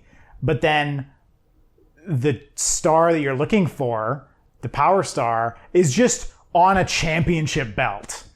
And so, Mario's a stand-up guy. He's not just going to go take it, even though he's trying to save the world. He's not going to try and convince people, hey, I need to save the world. Can you give me this Power Star? No. He's going to follow the rules. He's going to beat the champion to obtain the belt to get the Power Star. And so you just end up going on this tournament arc where you have to just and all the battles occur as like battles in the ring, and then you get in the change rooms after, and there's like shit talking in the back rooms and stuff, and I'm like, it's so ridiculous. It's actually fairly different. It's wildly different from the normal sort of gameplay in all of the other chapters, but it's so fun. And the writing's hilarious because they're doing a lot of these sort of just callbacks to wrestling references and things like that. And just that style of like just big showmanship. And it's so funny. Mario, he's not Mario anymore. He's the Great Gonzalez. Yeah. And it's a very fun chapter of an already like extremely fun game. And I love it so much. Also, you get Yoshi. Yeah. You get Yoshi. And it's like badass Yoshi with a hairdo. I don't even know what to call his hairdo. It's almost like a mohawk, but not quite a mohawk. A faux hawk? Yeah, sure. I don't know. And like, isn't it like you get the Yoshi egg and then you have like some task you have to do, and depending on how fast you complete the task, that's what determines the color of your Yoshi? Something like that. I'm honestly not exactly sure. So your Yoshi is not the same color. Like I think when I've gone through the game, I get a different color Yoshi, but everyone generally gets a different color I mean, there's only like maybe 10 colors or something. I don't know. I don't even know how many colors there are, but you can have a different color Yoshi, depending, I guess, on that task. I don't remember what exactly. The game doesn't explain to you what determines the Yoshi color. Yeah, no, like it's a hidden thing. But So yeah, you could have a black Yoshi, a blue Yoshi. I had an orange Yoshi. You had an orange Yoshi. There's a pink Yoshi. Like, your Yoshi can be one of many colors, and that's kind of cool. That's such a great little touch. Yeah, it is. It's such a cool touch. And I mean, with something like that, where it's just a sprite recolor, like, I don't know if like they even stored the assets or if they just dynamically recolor it in the engine, but it's certainly simple enough graphically that they could do that. Mm-hmm. Not that really matters. Anyway, it's a fun chapter. Yeah, you get your Yoshi when you get to an unbeatable enemy, and the only way to beat the enemy is with Yoshi's help. Mm-hmm.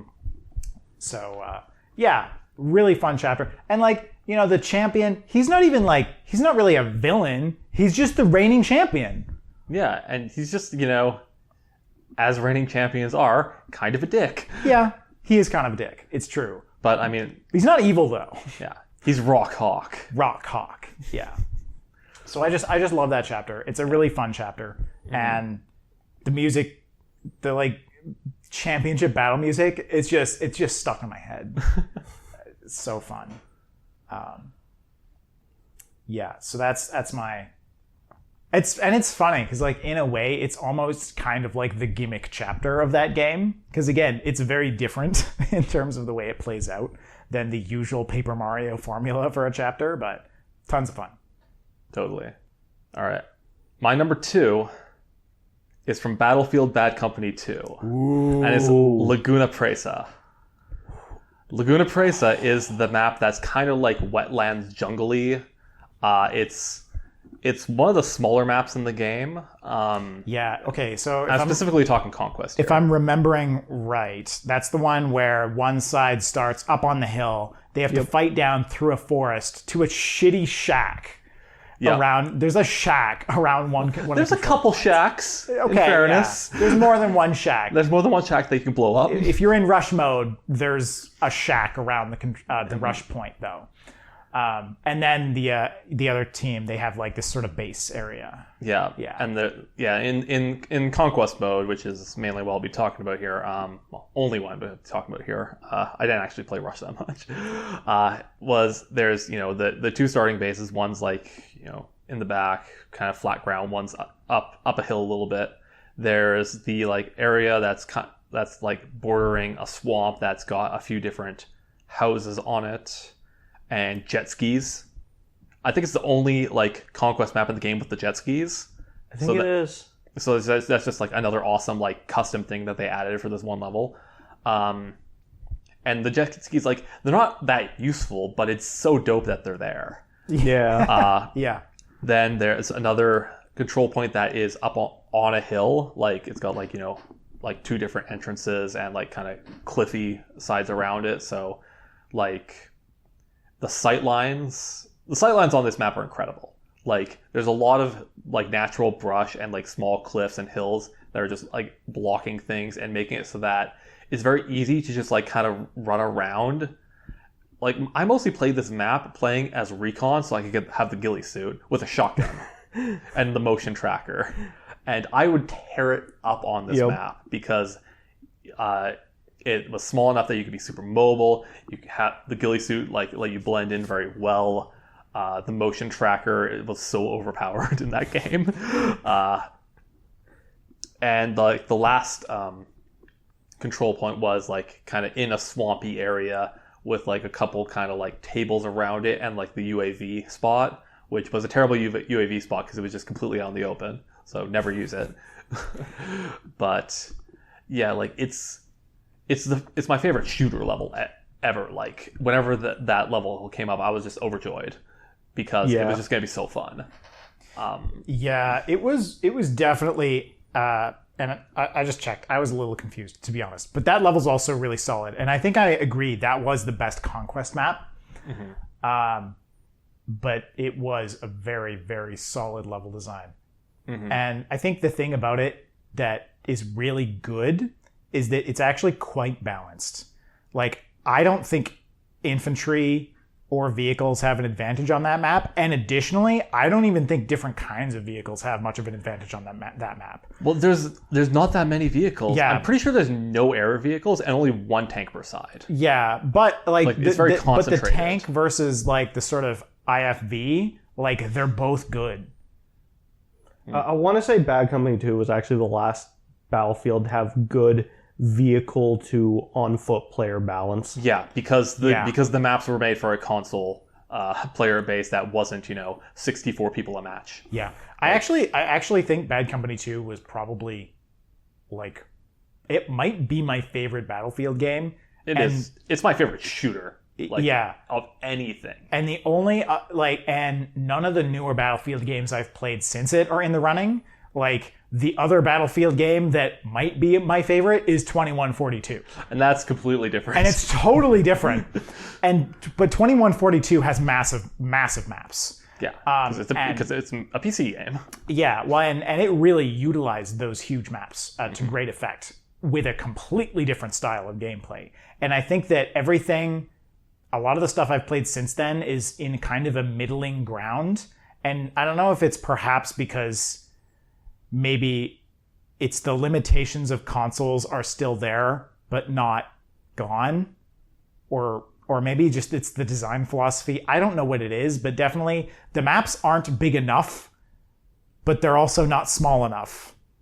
Maybe that's not the problem, but yeah. My problem was that they always, for the newer Battlefield games, is that the Conquest maps just felt too big, where it felt like you were forced to be in vehicles for large parts of it. Like going from one control point to another on a lot of maps as just a foot soldier felt like you were wasting your time. Yeah. I mean, and that's not, I don't think that's necessarily a problem in the game, but like take like Battlefield 3, which I felt was like, not only was it big, but also it was useless. Like the vehicles were just too strong in that game.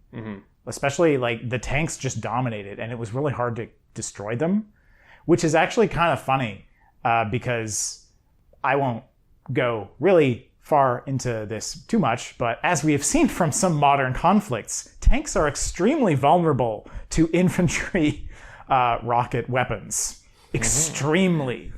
And so it's funny because if anything, the Battlefield games have tanks that are too robust against infantry. But not Bad Company 2. Not Bad Company 2. Struck a perfect balance. Yeah, Bad Company 2 tanks were very vulnerable, especially if you hit them in the right spot, like in the rear armor or whatever. And like a lot of different classes had tools to deal with it, whether they be a rocket launcher or a landmine and stuff like that. Yeah, landmine, or even I think you could even use the C4 as a scout or recon to great effect. Although it'd be pretty challenging to get it on there. Unless you were on a map where you had a ghillie suit and there was a bunch of brush that you could literally stand in.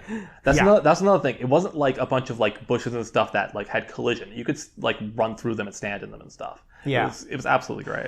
Yeah, definitely that map had a lot of... That map was just dangerous for absolutely everything. Like, you weren't safe anywhere in anything. Yeah. Which is kind of like what like you want sometimes, right? Like, it's a jungle map. Of course it should be that way. Yeah, I want to feel like fucking Rambo or First Blood. Yeah. It was a very good looking map for its time as well. True. And yeah, one other thing that I want to like really emphasize is that because of like the hills and the small cliffs and like the like kind of road and swamp like brush areas I had, it really created a great corridor effect where like it created the feeling like if you put up full walls and call this an indoor map, it wouldn't it feel almost the same. Like it. No, I'm actually going to say no, it wouldn't. Especially because one of the key features of the road in that map is that the road is winding, right? Yeah. So it would feel like a natural indoor environment. No, but I mean, in the sense that the vehicles, although they can go off the road, it's really challenging. And sometimes you want to be in off the road with the vehicles so you're more hidden. But if you want to traverse the map, you kind of need to use the road to get anywhere with the vehicles. But because it's winding, you're so vulnerable.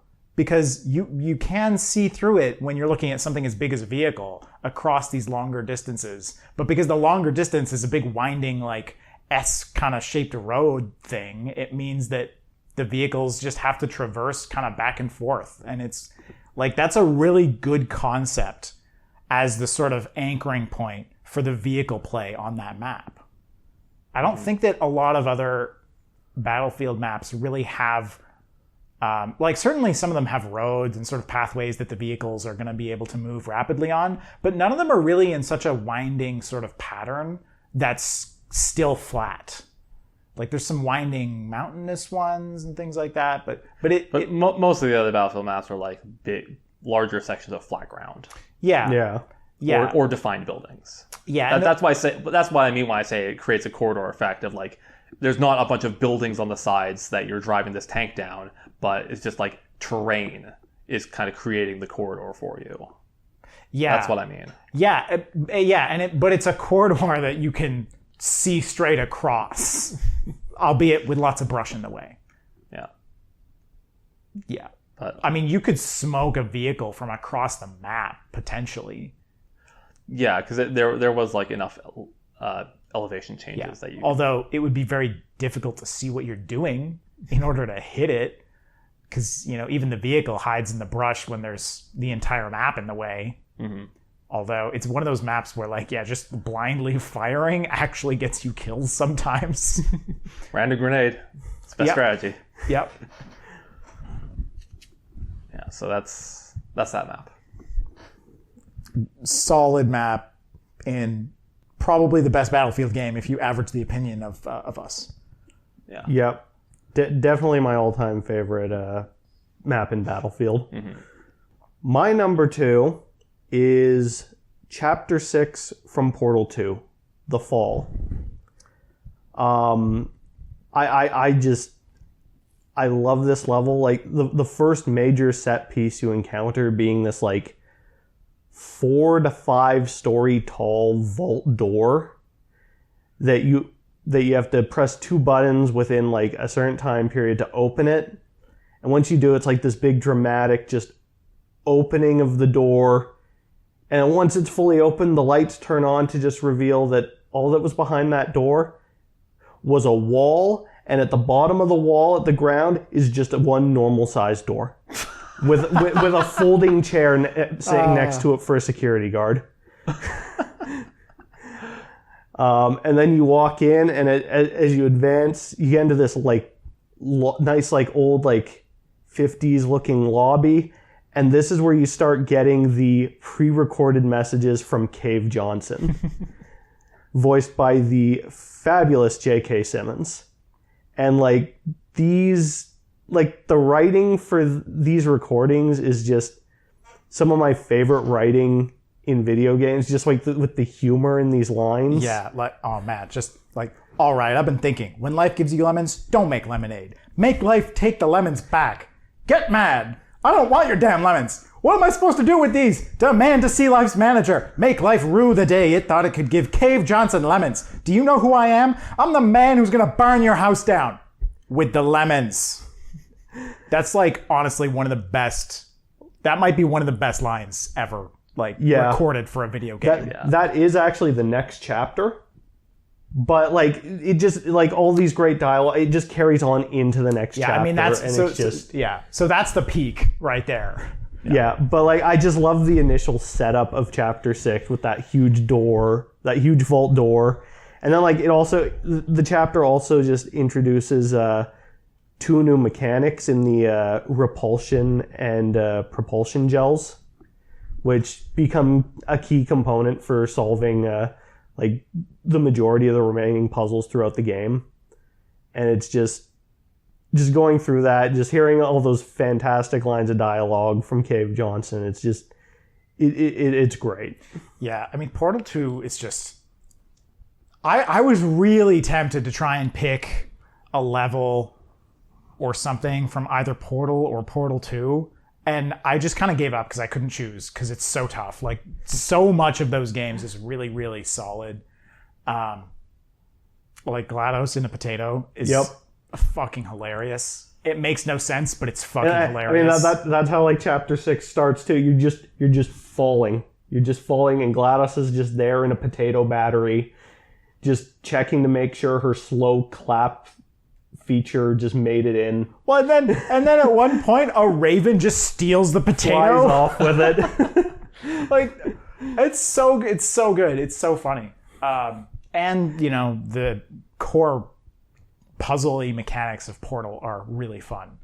So it's really, really good. Really good game. Yeah, I replayed Portal 2 as well. Like, I actually think, like, from a level design perspective, I think Portal 1 has some better levels near the end than Portal 2, to be like, in my opinion, because I think that using the momentum in order to solve the puzzles in the late bit of the first game is so satisfying. And Portal 2, they really like go heavy on like the gels and stuff. And so it's nowhere near as satisfying to me to get the momentum to solve a puzzle from the speed up gel rather than just getting it from timing my falls into portals successively. Like, that's so much more fun than like the repulsion gels or the speed up gels or whatever. Although, but where Portal 2 shines is like they really just step up the writing and just make it really fun to just go through that game with like all the fantastic dialogue in it. Yeah, the dialogue in Portal 2 is absolutely fantastic. Yeah, so my next top level, again, it's a bit of a section, is We Don't Go to Ravenholm from Half-Life 2. And I'm not sure if you've played Half-Life 2, Santa. Absolutely not. But, and I mean, it's getting on in years these days, but, you know, so is a bunch of other things we talk about on this podcast. But I love We Don't Go to Ravenholm because so right off the top, before you even get to this chapter of the game, you're talking with an NPC, and then the NPC just says, well, I mean, you could go through Ravenholm, but we don't go to Ravenholm. Immediately you know that you're going to Ravenholm. Like, it's kind of a funny gag that's not even delivered as a gag. And so I like that. But then you get into Ravenholm, and it's this just like, it's an abandoned town. It's doing sort of this, like, a bit of a horror aesthetic. And it doesn't try to scare you, right? The way that this level, like, scares you is the fact that you have no ammo. This is a shooter, and there's almost no ammo in this level. There's lots. So it's a survival horror game. There's lots of enemies though, but you've just gotten the gravity gun. And I mean, the gravity gun's like everyone's favorite part of Half-Life 2, but I think that We Don't Go to Ravenholm is where the gravity gun shines the most because it's kind of teaching you how to use it, and it's doing so by forcing you to use it. It doesn't force you, it's just that your ammo is so limited that either you're going to be killing enemies with the gravity gun or you're going to be killing them with the crowbar. And those are both just such classic Half-Life, you know? Saw blades are your best friend with that gravity gun there. Yeah, there's lots of saw blades in Ravenholm, and you can use them to just kind of one-shot the head crab zombies, and that's really fun. So and even if you don't headshot them or one-shot them, you're at least slowing them down because you've cut their legs off, and now they have to crawl at you with their arms. Yeah. Like, it kind of did what Dead Space did later, except I actually think We Don't Go to Ravenholm is scarier than most of Dead Space is. Because it doesn't try to scare you with jump scares or anything like that. It's just I died just because I was not managing my ammo. I was not utilizing the environment to my advantage, right? The game scares you because you are being overwhelmed because you played the game poorly. And I think that to me is how to make me scared, like more so in a game, right? Like that's so much more satisfying to get scared by rather than a jump scare in a video game, you know? And like, honestly, if you're really good at the game, yeah, I mean, it's not actually that challenging, but it is fairly early in the game too. And again, you just got the gravity gun, so you may not know how to use the gravity gun as a weapon fully yet. And if you only try to use the crowbar, there's too many enemies and you're going to get overwhelmed. So it's a really great just level. And it's got gravity gun puzzles too, which are fun. And you kind of are just introduced to those as well. And then you get to the end of the level, and there is one living character in this, you know, decrepit, abandoned horror show of a town. Father Grigori, which is a hilarious name. But he's the one that's been setting all these booby traps that sometimes kill you, that you can also use to kill enemies. And, you know, he's holed up in his church. And to get to the next level, there's looking back, it's almost a horde event from Left 4 Dead. Yeah. I almost wonder if Valve was inspired for Left 4 Dead by some of the things they did with Half-Life 2 in this particular section. Self-inspired. Self-inspired, yeah. I mean, you think about it, it is essentially the survival horror section of Half-Life 2. Mm-hmm. And, you know, Left 4 Dead is a survival horror game. It's co-op. It's kind of, not really, but it's not as hoary. That sounded awful. It's more hoardy. Sounded awful. Okay. Anyway, yeah. But yeah, at the end of the level, Father Grigori's got this sort of platform that can move over to get you, but it's so loud and so squeaky. It's a makeshift gondola, and it's a piece of crap. Which is what it would be in a post-apocalypse, right? If anyone's going to be able to make a gondola out of scrap, it's going to be terrible. But of course, because it's so loud, it triggers this horde event kind of thing, and the sight lines are kind of bad, and again, you have no ammo. I think the first time I just died there because you need to have your gun at this final section. And if you didn't conserve ammo before, you're dead. So it's a really, really kind of nice capstone to that level of the survival horror interlude in Half-Life 2.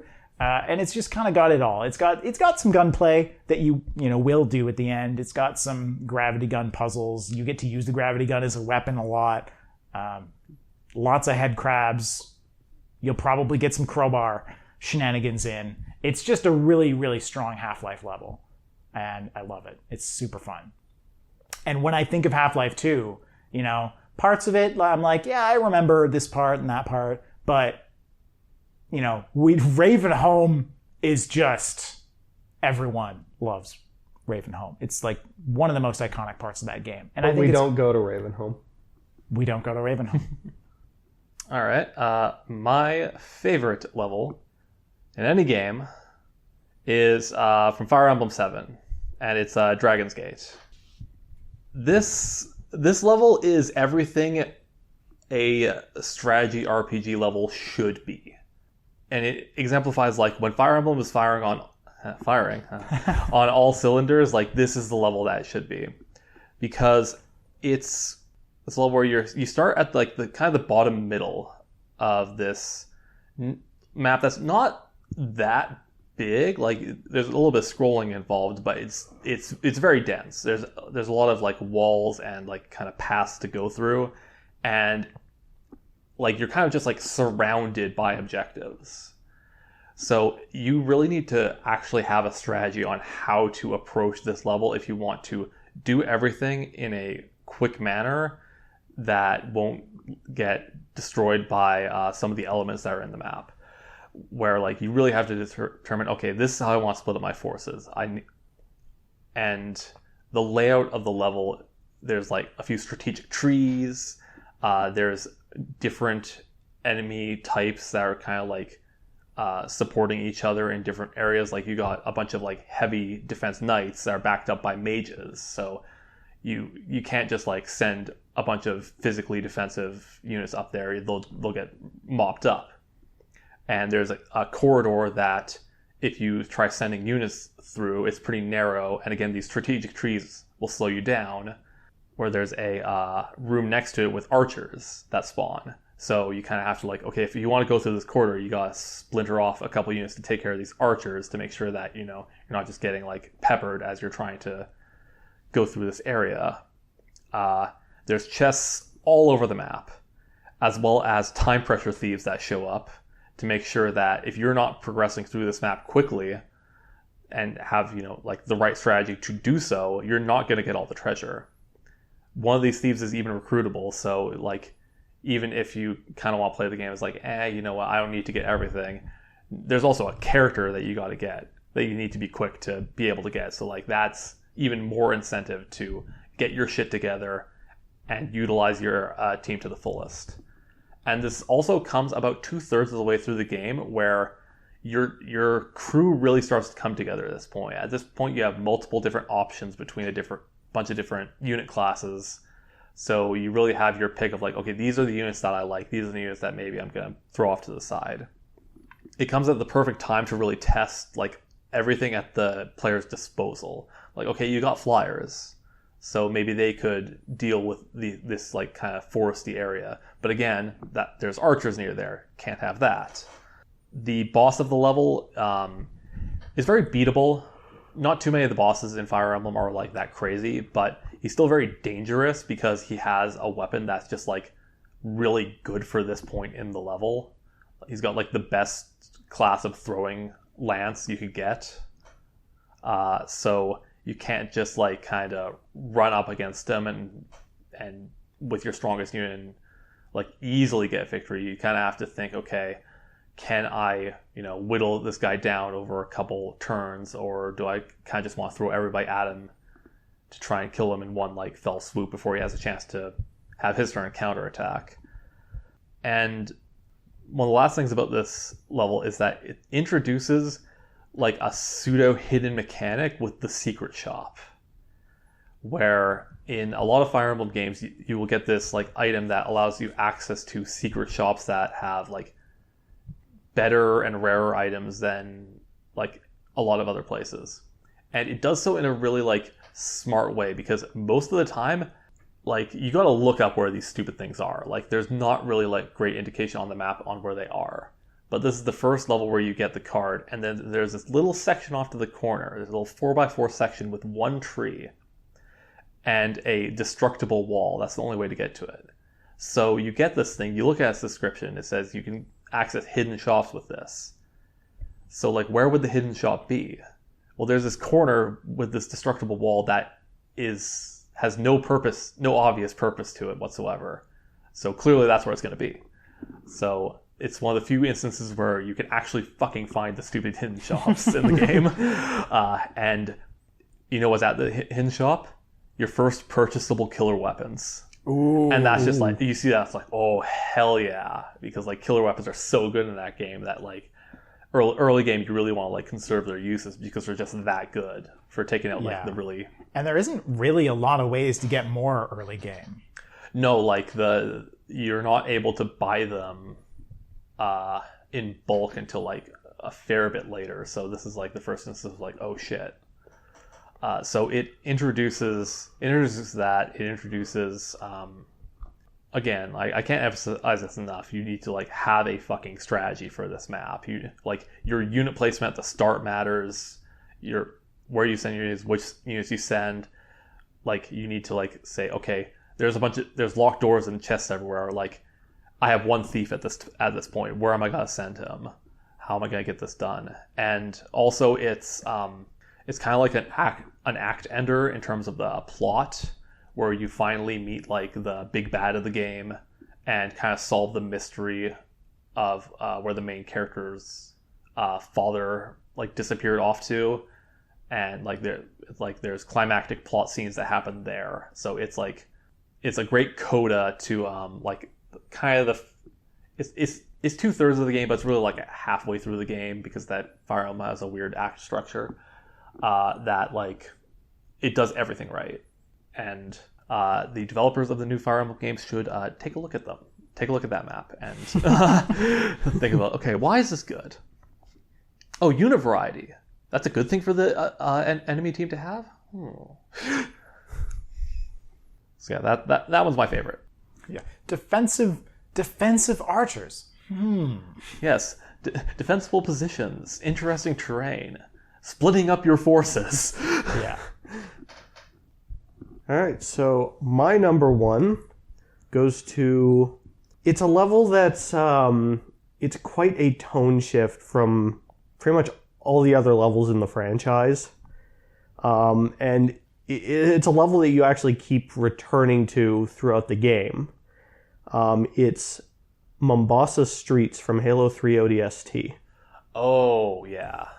Nice. Like, it's the first time in a Halo game where you're not a Spartan or the Arbiter. And it's just, you're not as powerful. You can't take as much hits. But it's just such a great atmosphere, just being alone in this city that's been overtaken by Covenant forces. And you're just trying to, in like a very noir detective style, like trying to just piece together what happened to the rest of your squad through like little clues, as the city's superintendent AI kind of helps to guide you through the city to where you can find some clues to what happened to your squad.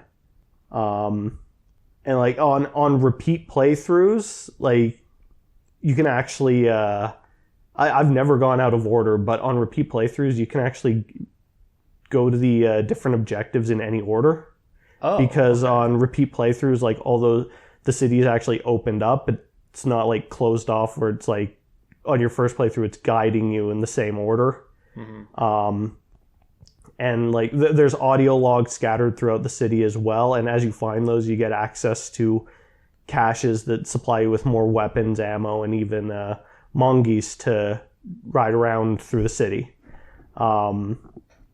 It's just, I love the atmosphere. It's so different from anything else in Halo, and it's just and the music too.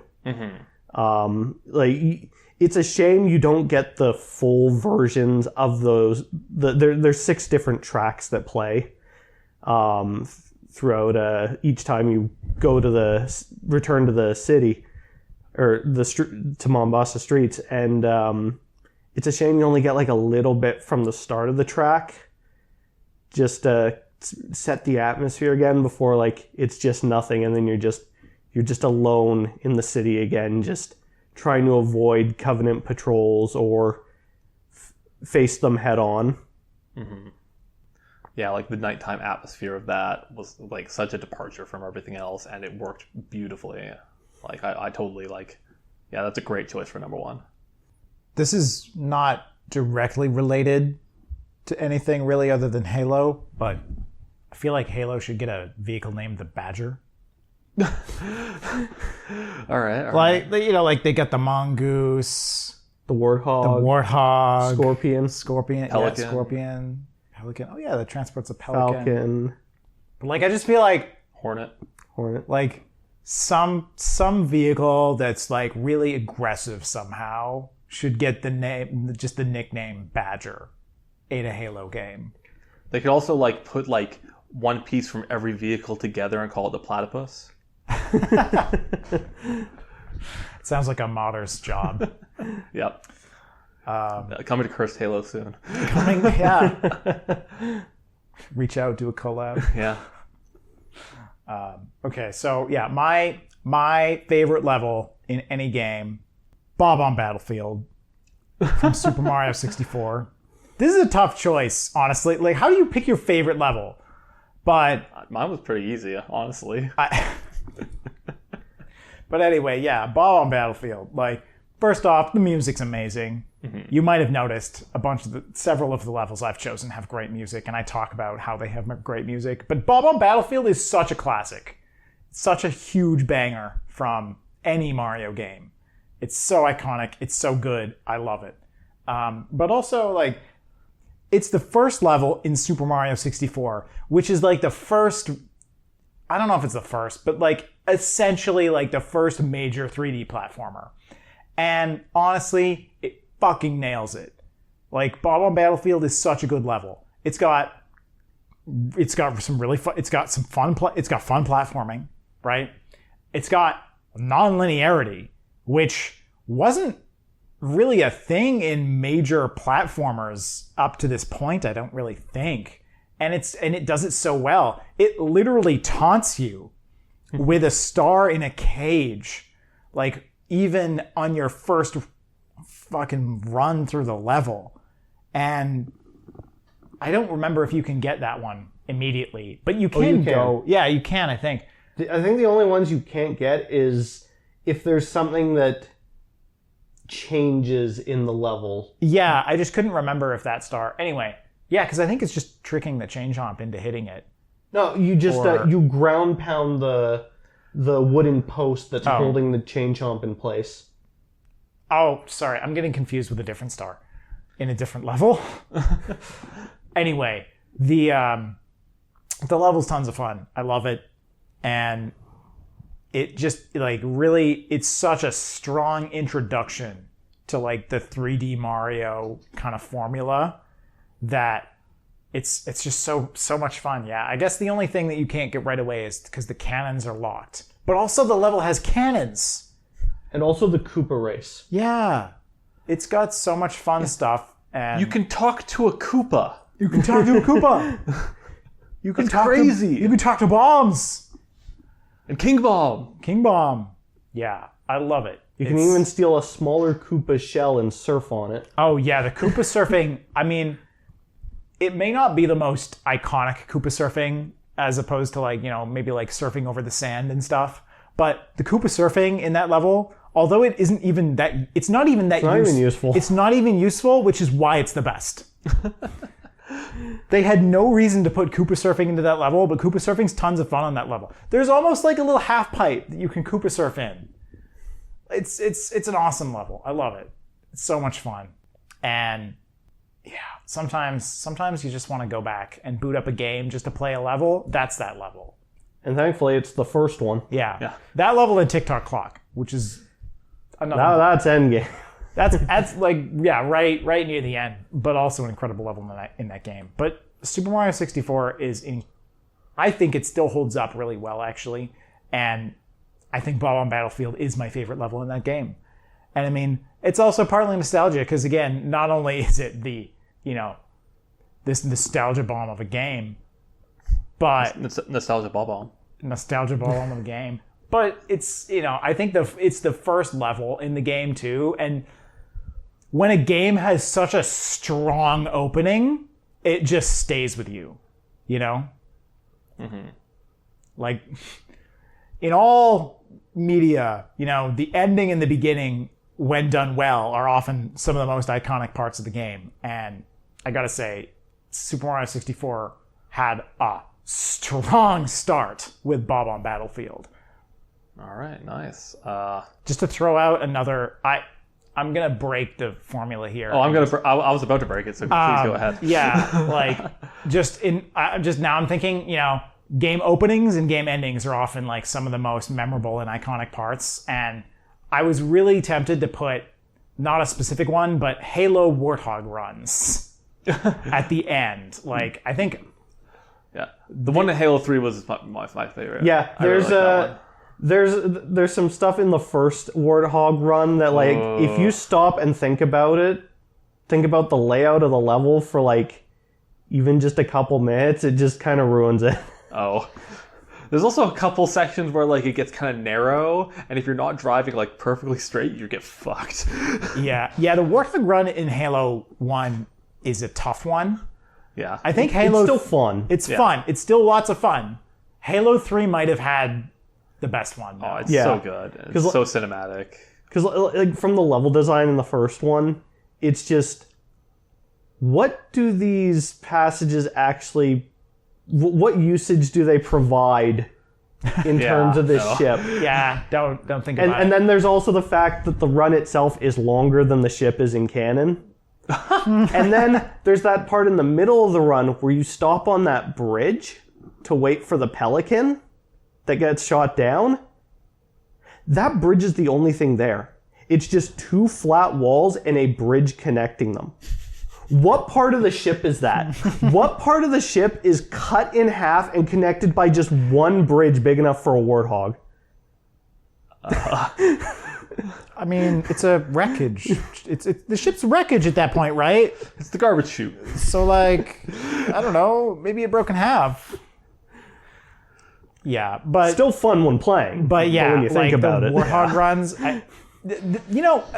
sometimes shooters throw in a vehicle interlude and it's a total mistake, and they never should have done it. But I think something about the driving in Halo, like Halo has really weird driving, but it's really fun driving. Yeah, absolutely. And I love it. I know Maximus hates it. He's like, fuck this driving. He doesn't know what he's talking So weird. about. But I love the driving in Halo, and I think the Warthog runs actually like fit the weird driving style of Halo perfectly, and they make great like end game cinematic set pieces. Yeah, like and even if you don't like the driving, that's why you play co-op. Like Maximus can take the gunner seat. Exactly. I'll drive. Yeah, and that's the other thing. Like, because Halo has such strong co-op campaigns, having everyone pile into the Warthog at like for the Warthog run at the end, it's just like I look forward to that. Like, that's probably one of the even if like the gunner and passenger aren't really doing anything the entire time, it's still fun. Yeah. No, it's so much fun. Because like when the driver inevitably takes a turn too fast and bails, you gotta like scramble to get everybody back in there and get the fuck going. Yeah, but I love all of them, and so much fun. Unless you get everyone in a ghost and the Iron Skull's on. Oh God. Yeah. I'm also gonna break format and like do the honorable mention sandwich where I haven't honorable mention at the end. This new format, honorable mention sandwich. Honorable mentions before and after the best. The supposedly best 3 picks. I mean, I would hope that if you have a sandwich, the best stuff's in the middle and not the bread. I would hope so. But that's not always the case. It's a good point. The double down. Yeah, see? That's an abomination. But I was surprised that nobody picked any like Zelda temples. So I'm just gonna say the Forest Temple from Ocarina of Time is fucking killer. It's so good. It beautifully incorporates like the kind of like the Lost Woods kind of like mindfuckery, like misdirection aspect into a temple setting. And something about like the like eerie music and like even those like hands that just come down from the ceiling and grab you, like the playing through it even now, like I just get chills playing the Forest Temple. Yeah, the Forest Temple's really, really strong. And it's also, I think it's actually technically a bit of a non-linear temple, because I think you can kind of get the ghosts in a different order. Kind of. I'm pretty sure you can use the keys in it like different orders. Yeah. I'm pretty sure. Yeah. So that's fun. I always like that. Yeah. And the aesthetic of it, I think, is really, really good. How like there's like that like how outdoorsy section and like the indoor like almost mansion-ish. Yeah. It's actually there. Yeah, it does mix kind of outdoor and indoor really well. Which kind of makes sense, because although for its time the game couldn't really show a lot of this, but I think the idea is that it's like this. I mean, yeah, N64 Zelda draw distance. Not good. I mean, yeah. For its time, Hyrule Field was incredible, but yeah, the draw distance is lacking. So they couldn't really show this sort of partially broken down temple in the forest. But that's what it is, and it really fits that aesthetic really effectively. And great boss fight. And Phantom great, Ganon. yeah, great boss fight. Phantom Ganon. I can't believe I forgot how that boss fight worked when I went and played Ocarina of Time again not too long ago. That was so funny to hear you describe it. Just like, I don't know what I'm supposed to do. I keep shooting. I've shot all my arrows. Yeah, it's a great temple though. I've heard a lot of people I've heard a lot of people talk about the water temple as the best temple in Ocarina of Time. I've heard most people talking about the water temple as the most bullshit temple. That's the most pain in the ass one. I think the water temple is both. Yeah. Yeah. The water temple is also incredible, and I think actually the level design of making that water temple is a great achievement. But it is kind of confusing at times, yes. And fucking having to go into the menu a bunch to switch to the iron boots. Which, yeah. like, didn't the 3DS one fix that? They fixed it by allowing you to put the iron boots on your item hotbar. I think all of the Zelda games, well, maybe not Majora's Mask, but I'm pretty sure from Wind Waker onward, all Zelda games could use the iron boots as a use item that you can swap, hot swap. I definitely they learned their remember lesson. being there for Twilight Princess. Yeah. Which is a better way to use those. Same thing with like the other, or I guess, no, never mind. I was going to say magnetic boots, but that's still just iron boots. They can bring you down water and onto magnetic walls. Because they're metal. Yes. Sorry, Matt, we didn't tell you about the new sandwich format, so I guess you don't have an honorable mention for the Extra end. honorable mention. I mean, I could talk about some more Halo levels, but I'm thinking about just doing a tier list for that. Good idea. We could do that, yeah. Specifically Bungie era. Yeah. I liked a couple of the campaign levels in Halo 4. They're not bad. There's a couple that were pretty good. But Anyway. not a lot that were bad. So yeah, that's it. Welcome to 3 Levels Deep. Yeah, so crap, now we have to like plug all the new socials that I may or may not have actually created Listen, yet. the new social media links haven't been made now, but they'll have been made now when you're listening to this. If you're listening to this on YouTube, just go into the video description. They'll be there. Yes, that's one way to... If you're listening to this on Spotify, go to the Spotify podcast description or any other podcast provider's description. They'll be there too. Anyway, yeah. But at least for ones that we've figured out, if you want to get in contact with us, email us at 3levelsdeep@outlook.com. That's one I have made. Yeah, and I mean, it'll probably just be a YouTube channel and or Twitch. And Twitter. And Twitter, 3 Levels Deep. With an @ symbol, maybe. I don't know. It depends on the platform. I don't know whether I'm going to use the numeral 3 or the word 3. There you go. So, yeah, check us out and share it with your friends if you like it. I don't know. And tell us your top 3 video game levels down in the comments. Absolutely. We'd love to get some engagement on this because, there's so many levels that, like, there's a bunch that I could also just spurt on about in honorable mentions, but there's simply no time. Yeah, this is, I mean, yeah. I gotta say, this has probably been one of the most challenging things to prepare for, if only because there's so many levels and so many good ones in so many games. How could I only pick 3 levels? And I didn't. I threw out a bunch of other ones. Yep. And I mean, my list might even just change based on my mood any given day. Absolutely. Yeah. All right, so that's 3 Levels Deep signing off.